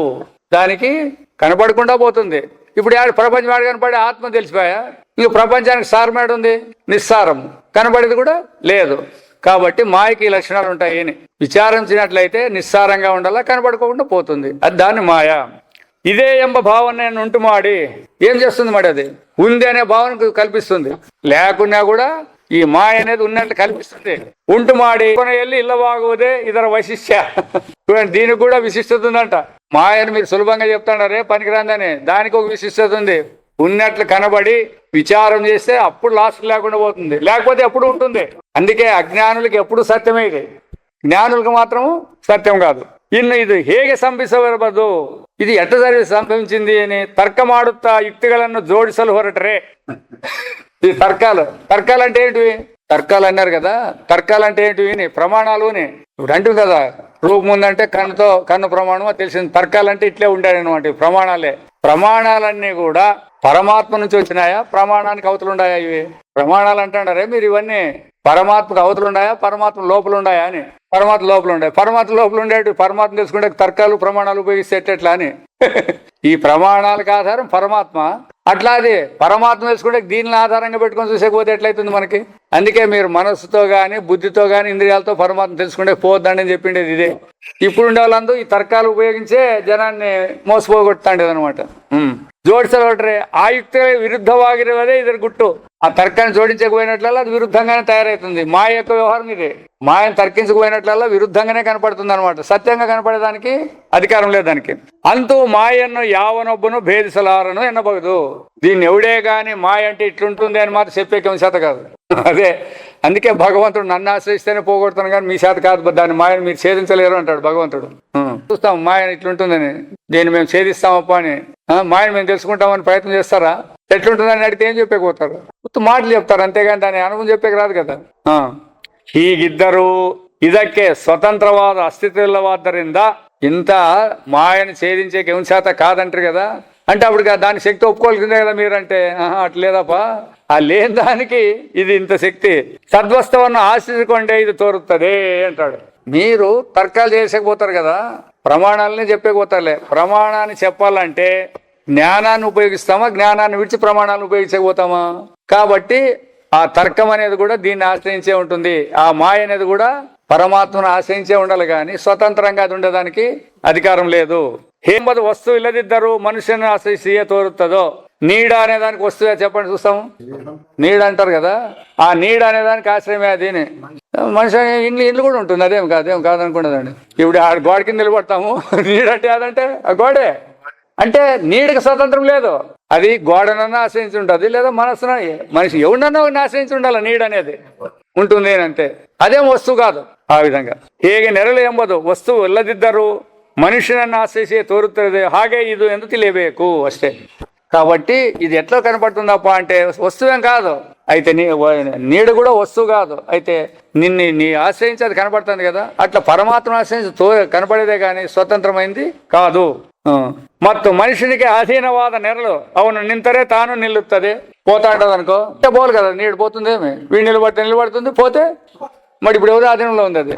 అట్లా పరమాత్మ ఆధీనంలోనే ఈ మాయ కూడా ఉంటుంది అని. ಹಾಗೆ ಇದು ಎಂದು ತಿಳಿಯಬೇಕು. ಚಲಿಸಿದರೆ ತಾನು ಚಲಿಸುತ್ತದೆ, ಅವನು ಯಾವ ದಿಕ್ಕಿಗೆ ಹೋದ್ರೆ ಅದು ಕೂಡ ಅದೇ ದಿಕ್ಕಿಗೆ ಹಿಂಬಾಲಿಸುತ್ತದೆ. ಎಕ್ಕಡೆ పోతే అతను ఎండితే ప్రయాణమైపోతుంది. ಆದ್ದರಿಂದ ಅದಕ್ಕೆ స్వాతంత్రమేమీ ಇಲ್ಲ. కాబట్టి స్వతంత్రం ఉందే, నీడ ఉంది అయితే దానికి స్వతంత్రం ఉందే లేదు. మాయ ఉంది దానికి స్వతంత్రం ఉందే లేదు. ఎవడి ఆధీనంలో ఉంది అది? భగవంతుడు ఎట్లా ఆడిస్తే అట్లా ఆడుతుంది అంతే. పరమాత్మనికి ఈ మాయయు నెలలంతే ఇద్దుకొండిదే. కాబట్టి మాయ అనేది కూడా మనకి ఎట్లయితే నీడ అంటుకొని ఉందో అట్లా ఆయనకి మాయ అనేది నీడవలే ఉంది. అవనన్ను బిట్టి ఇది తోరలారదు. ఆ పరమాత్మను విడిచి ఇది కనబడేదానికి కూడా దీనికి అధికారం లేదు. వివేకియాದ మనుష్యను నెరలను లెక్కిస్తే ಹೇಗೆ ధైర్యವನ್ನು ಮಾಡುತ್ತಾనో. ఇప్పుడు నా ఎండి తోడు ఉన్నాడు కదా, ఈడేం తెలుసుకుంటాడో అని మనం ఏమైనా అనుకుంటామా? దానికి ఎవడు లెక్కేసుకోకుండా ఎట్లా ధైర్యంగా మనం వ్యవహారం చేస్తామో ఆ విధంగా. ಹಾಗೆ భగవంతునికి మాయు లెక్కకిల్ల. భగవంతుని మాయ ఏమి చేయలేదు. అందుకే అదెట్లు చేయలేదు అంటే నీ నీడు నిన్నేం చేస్తుంది? పోనీ నీడు లేదంటావా? ఉంది.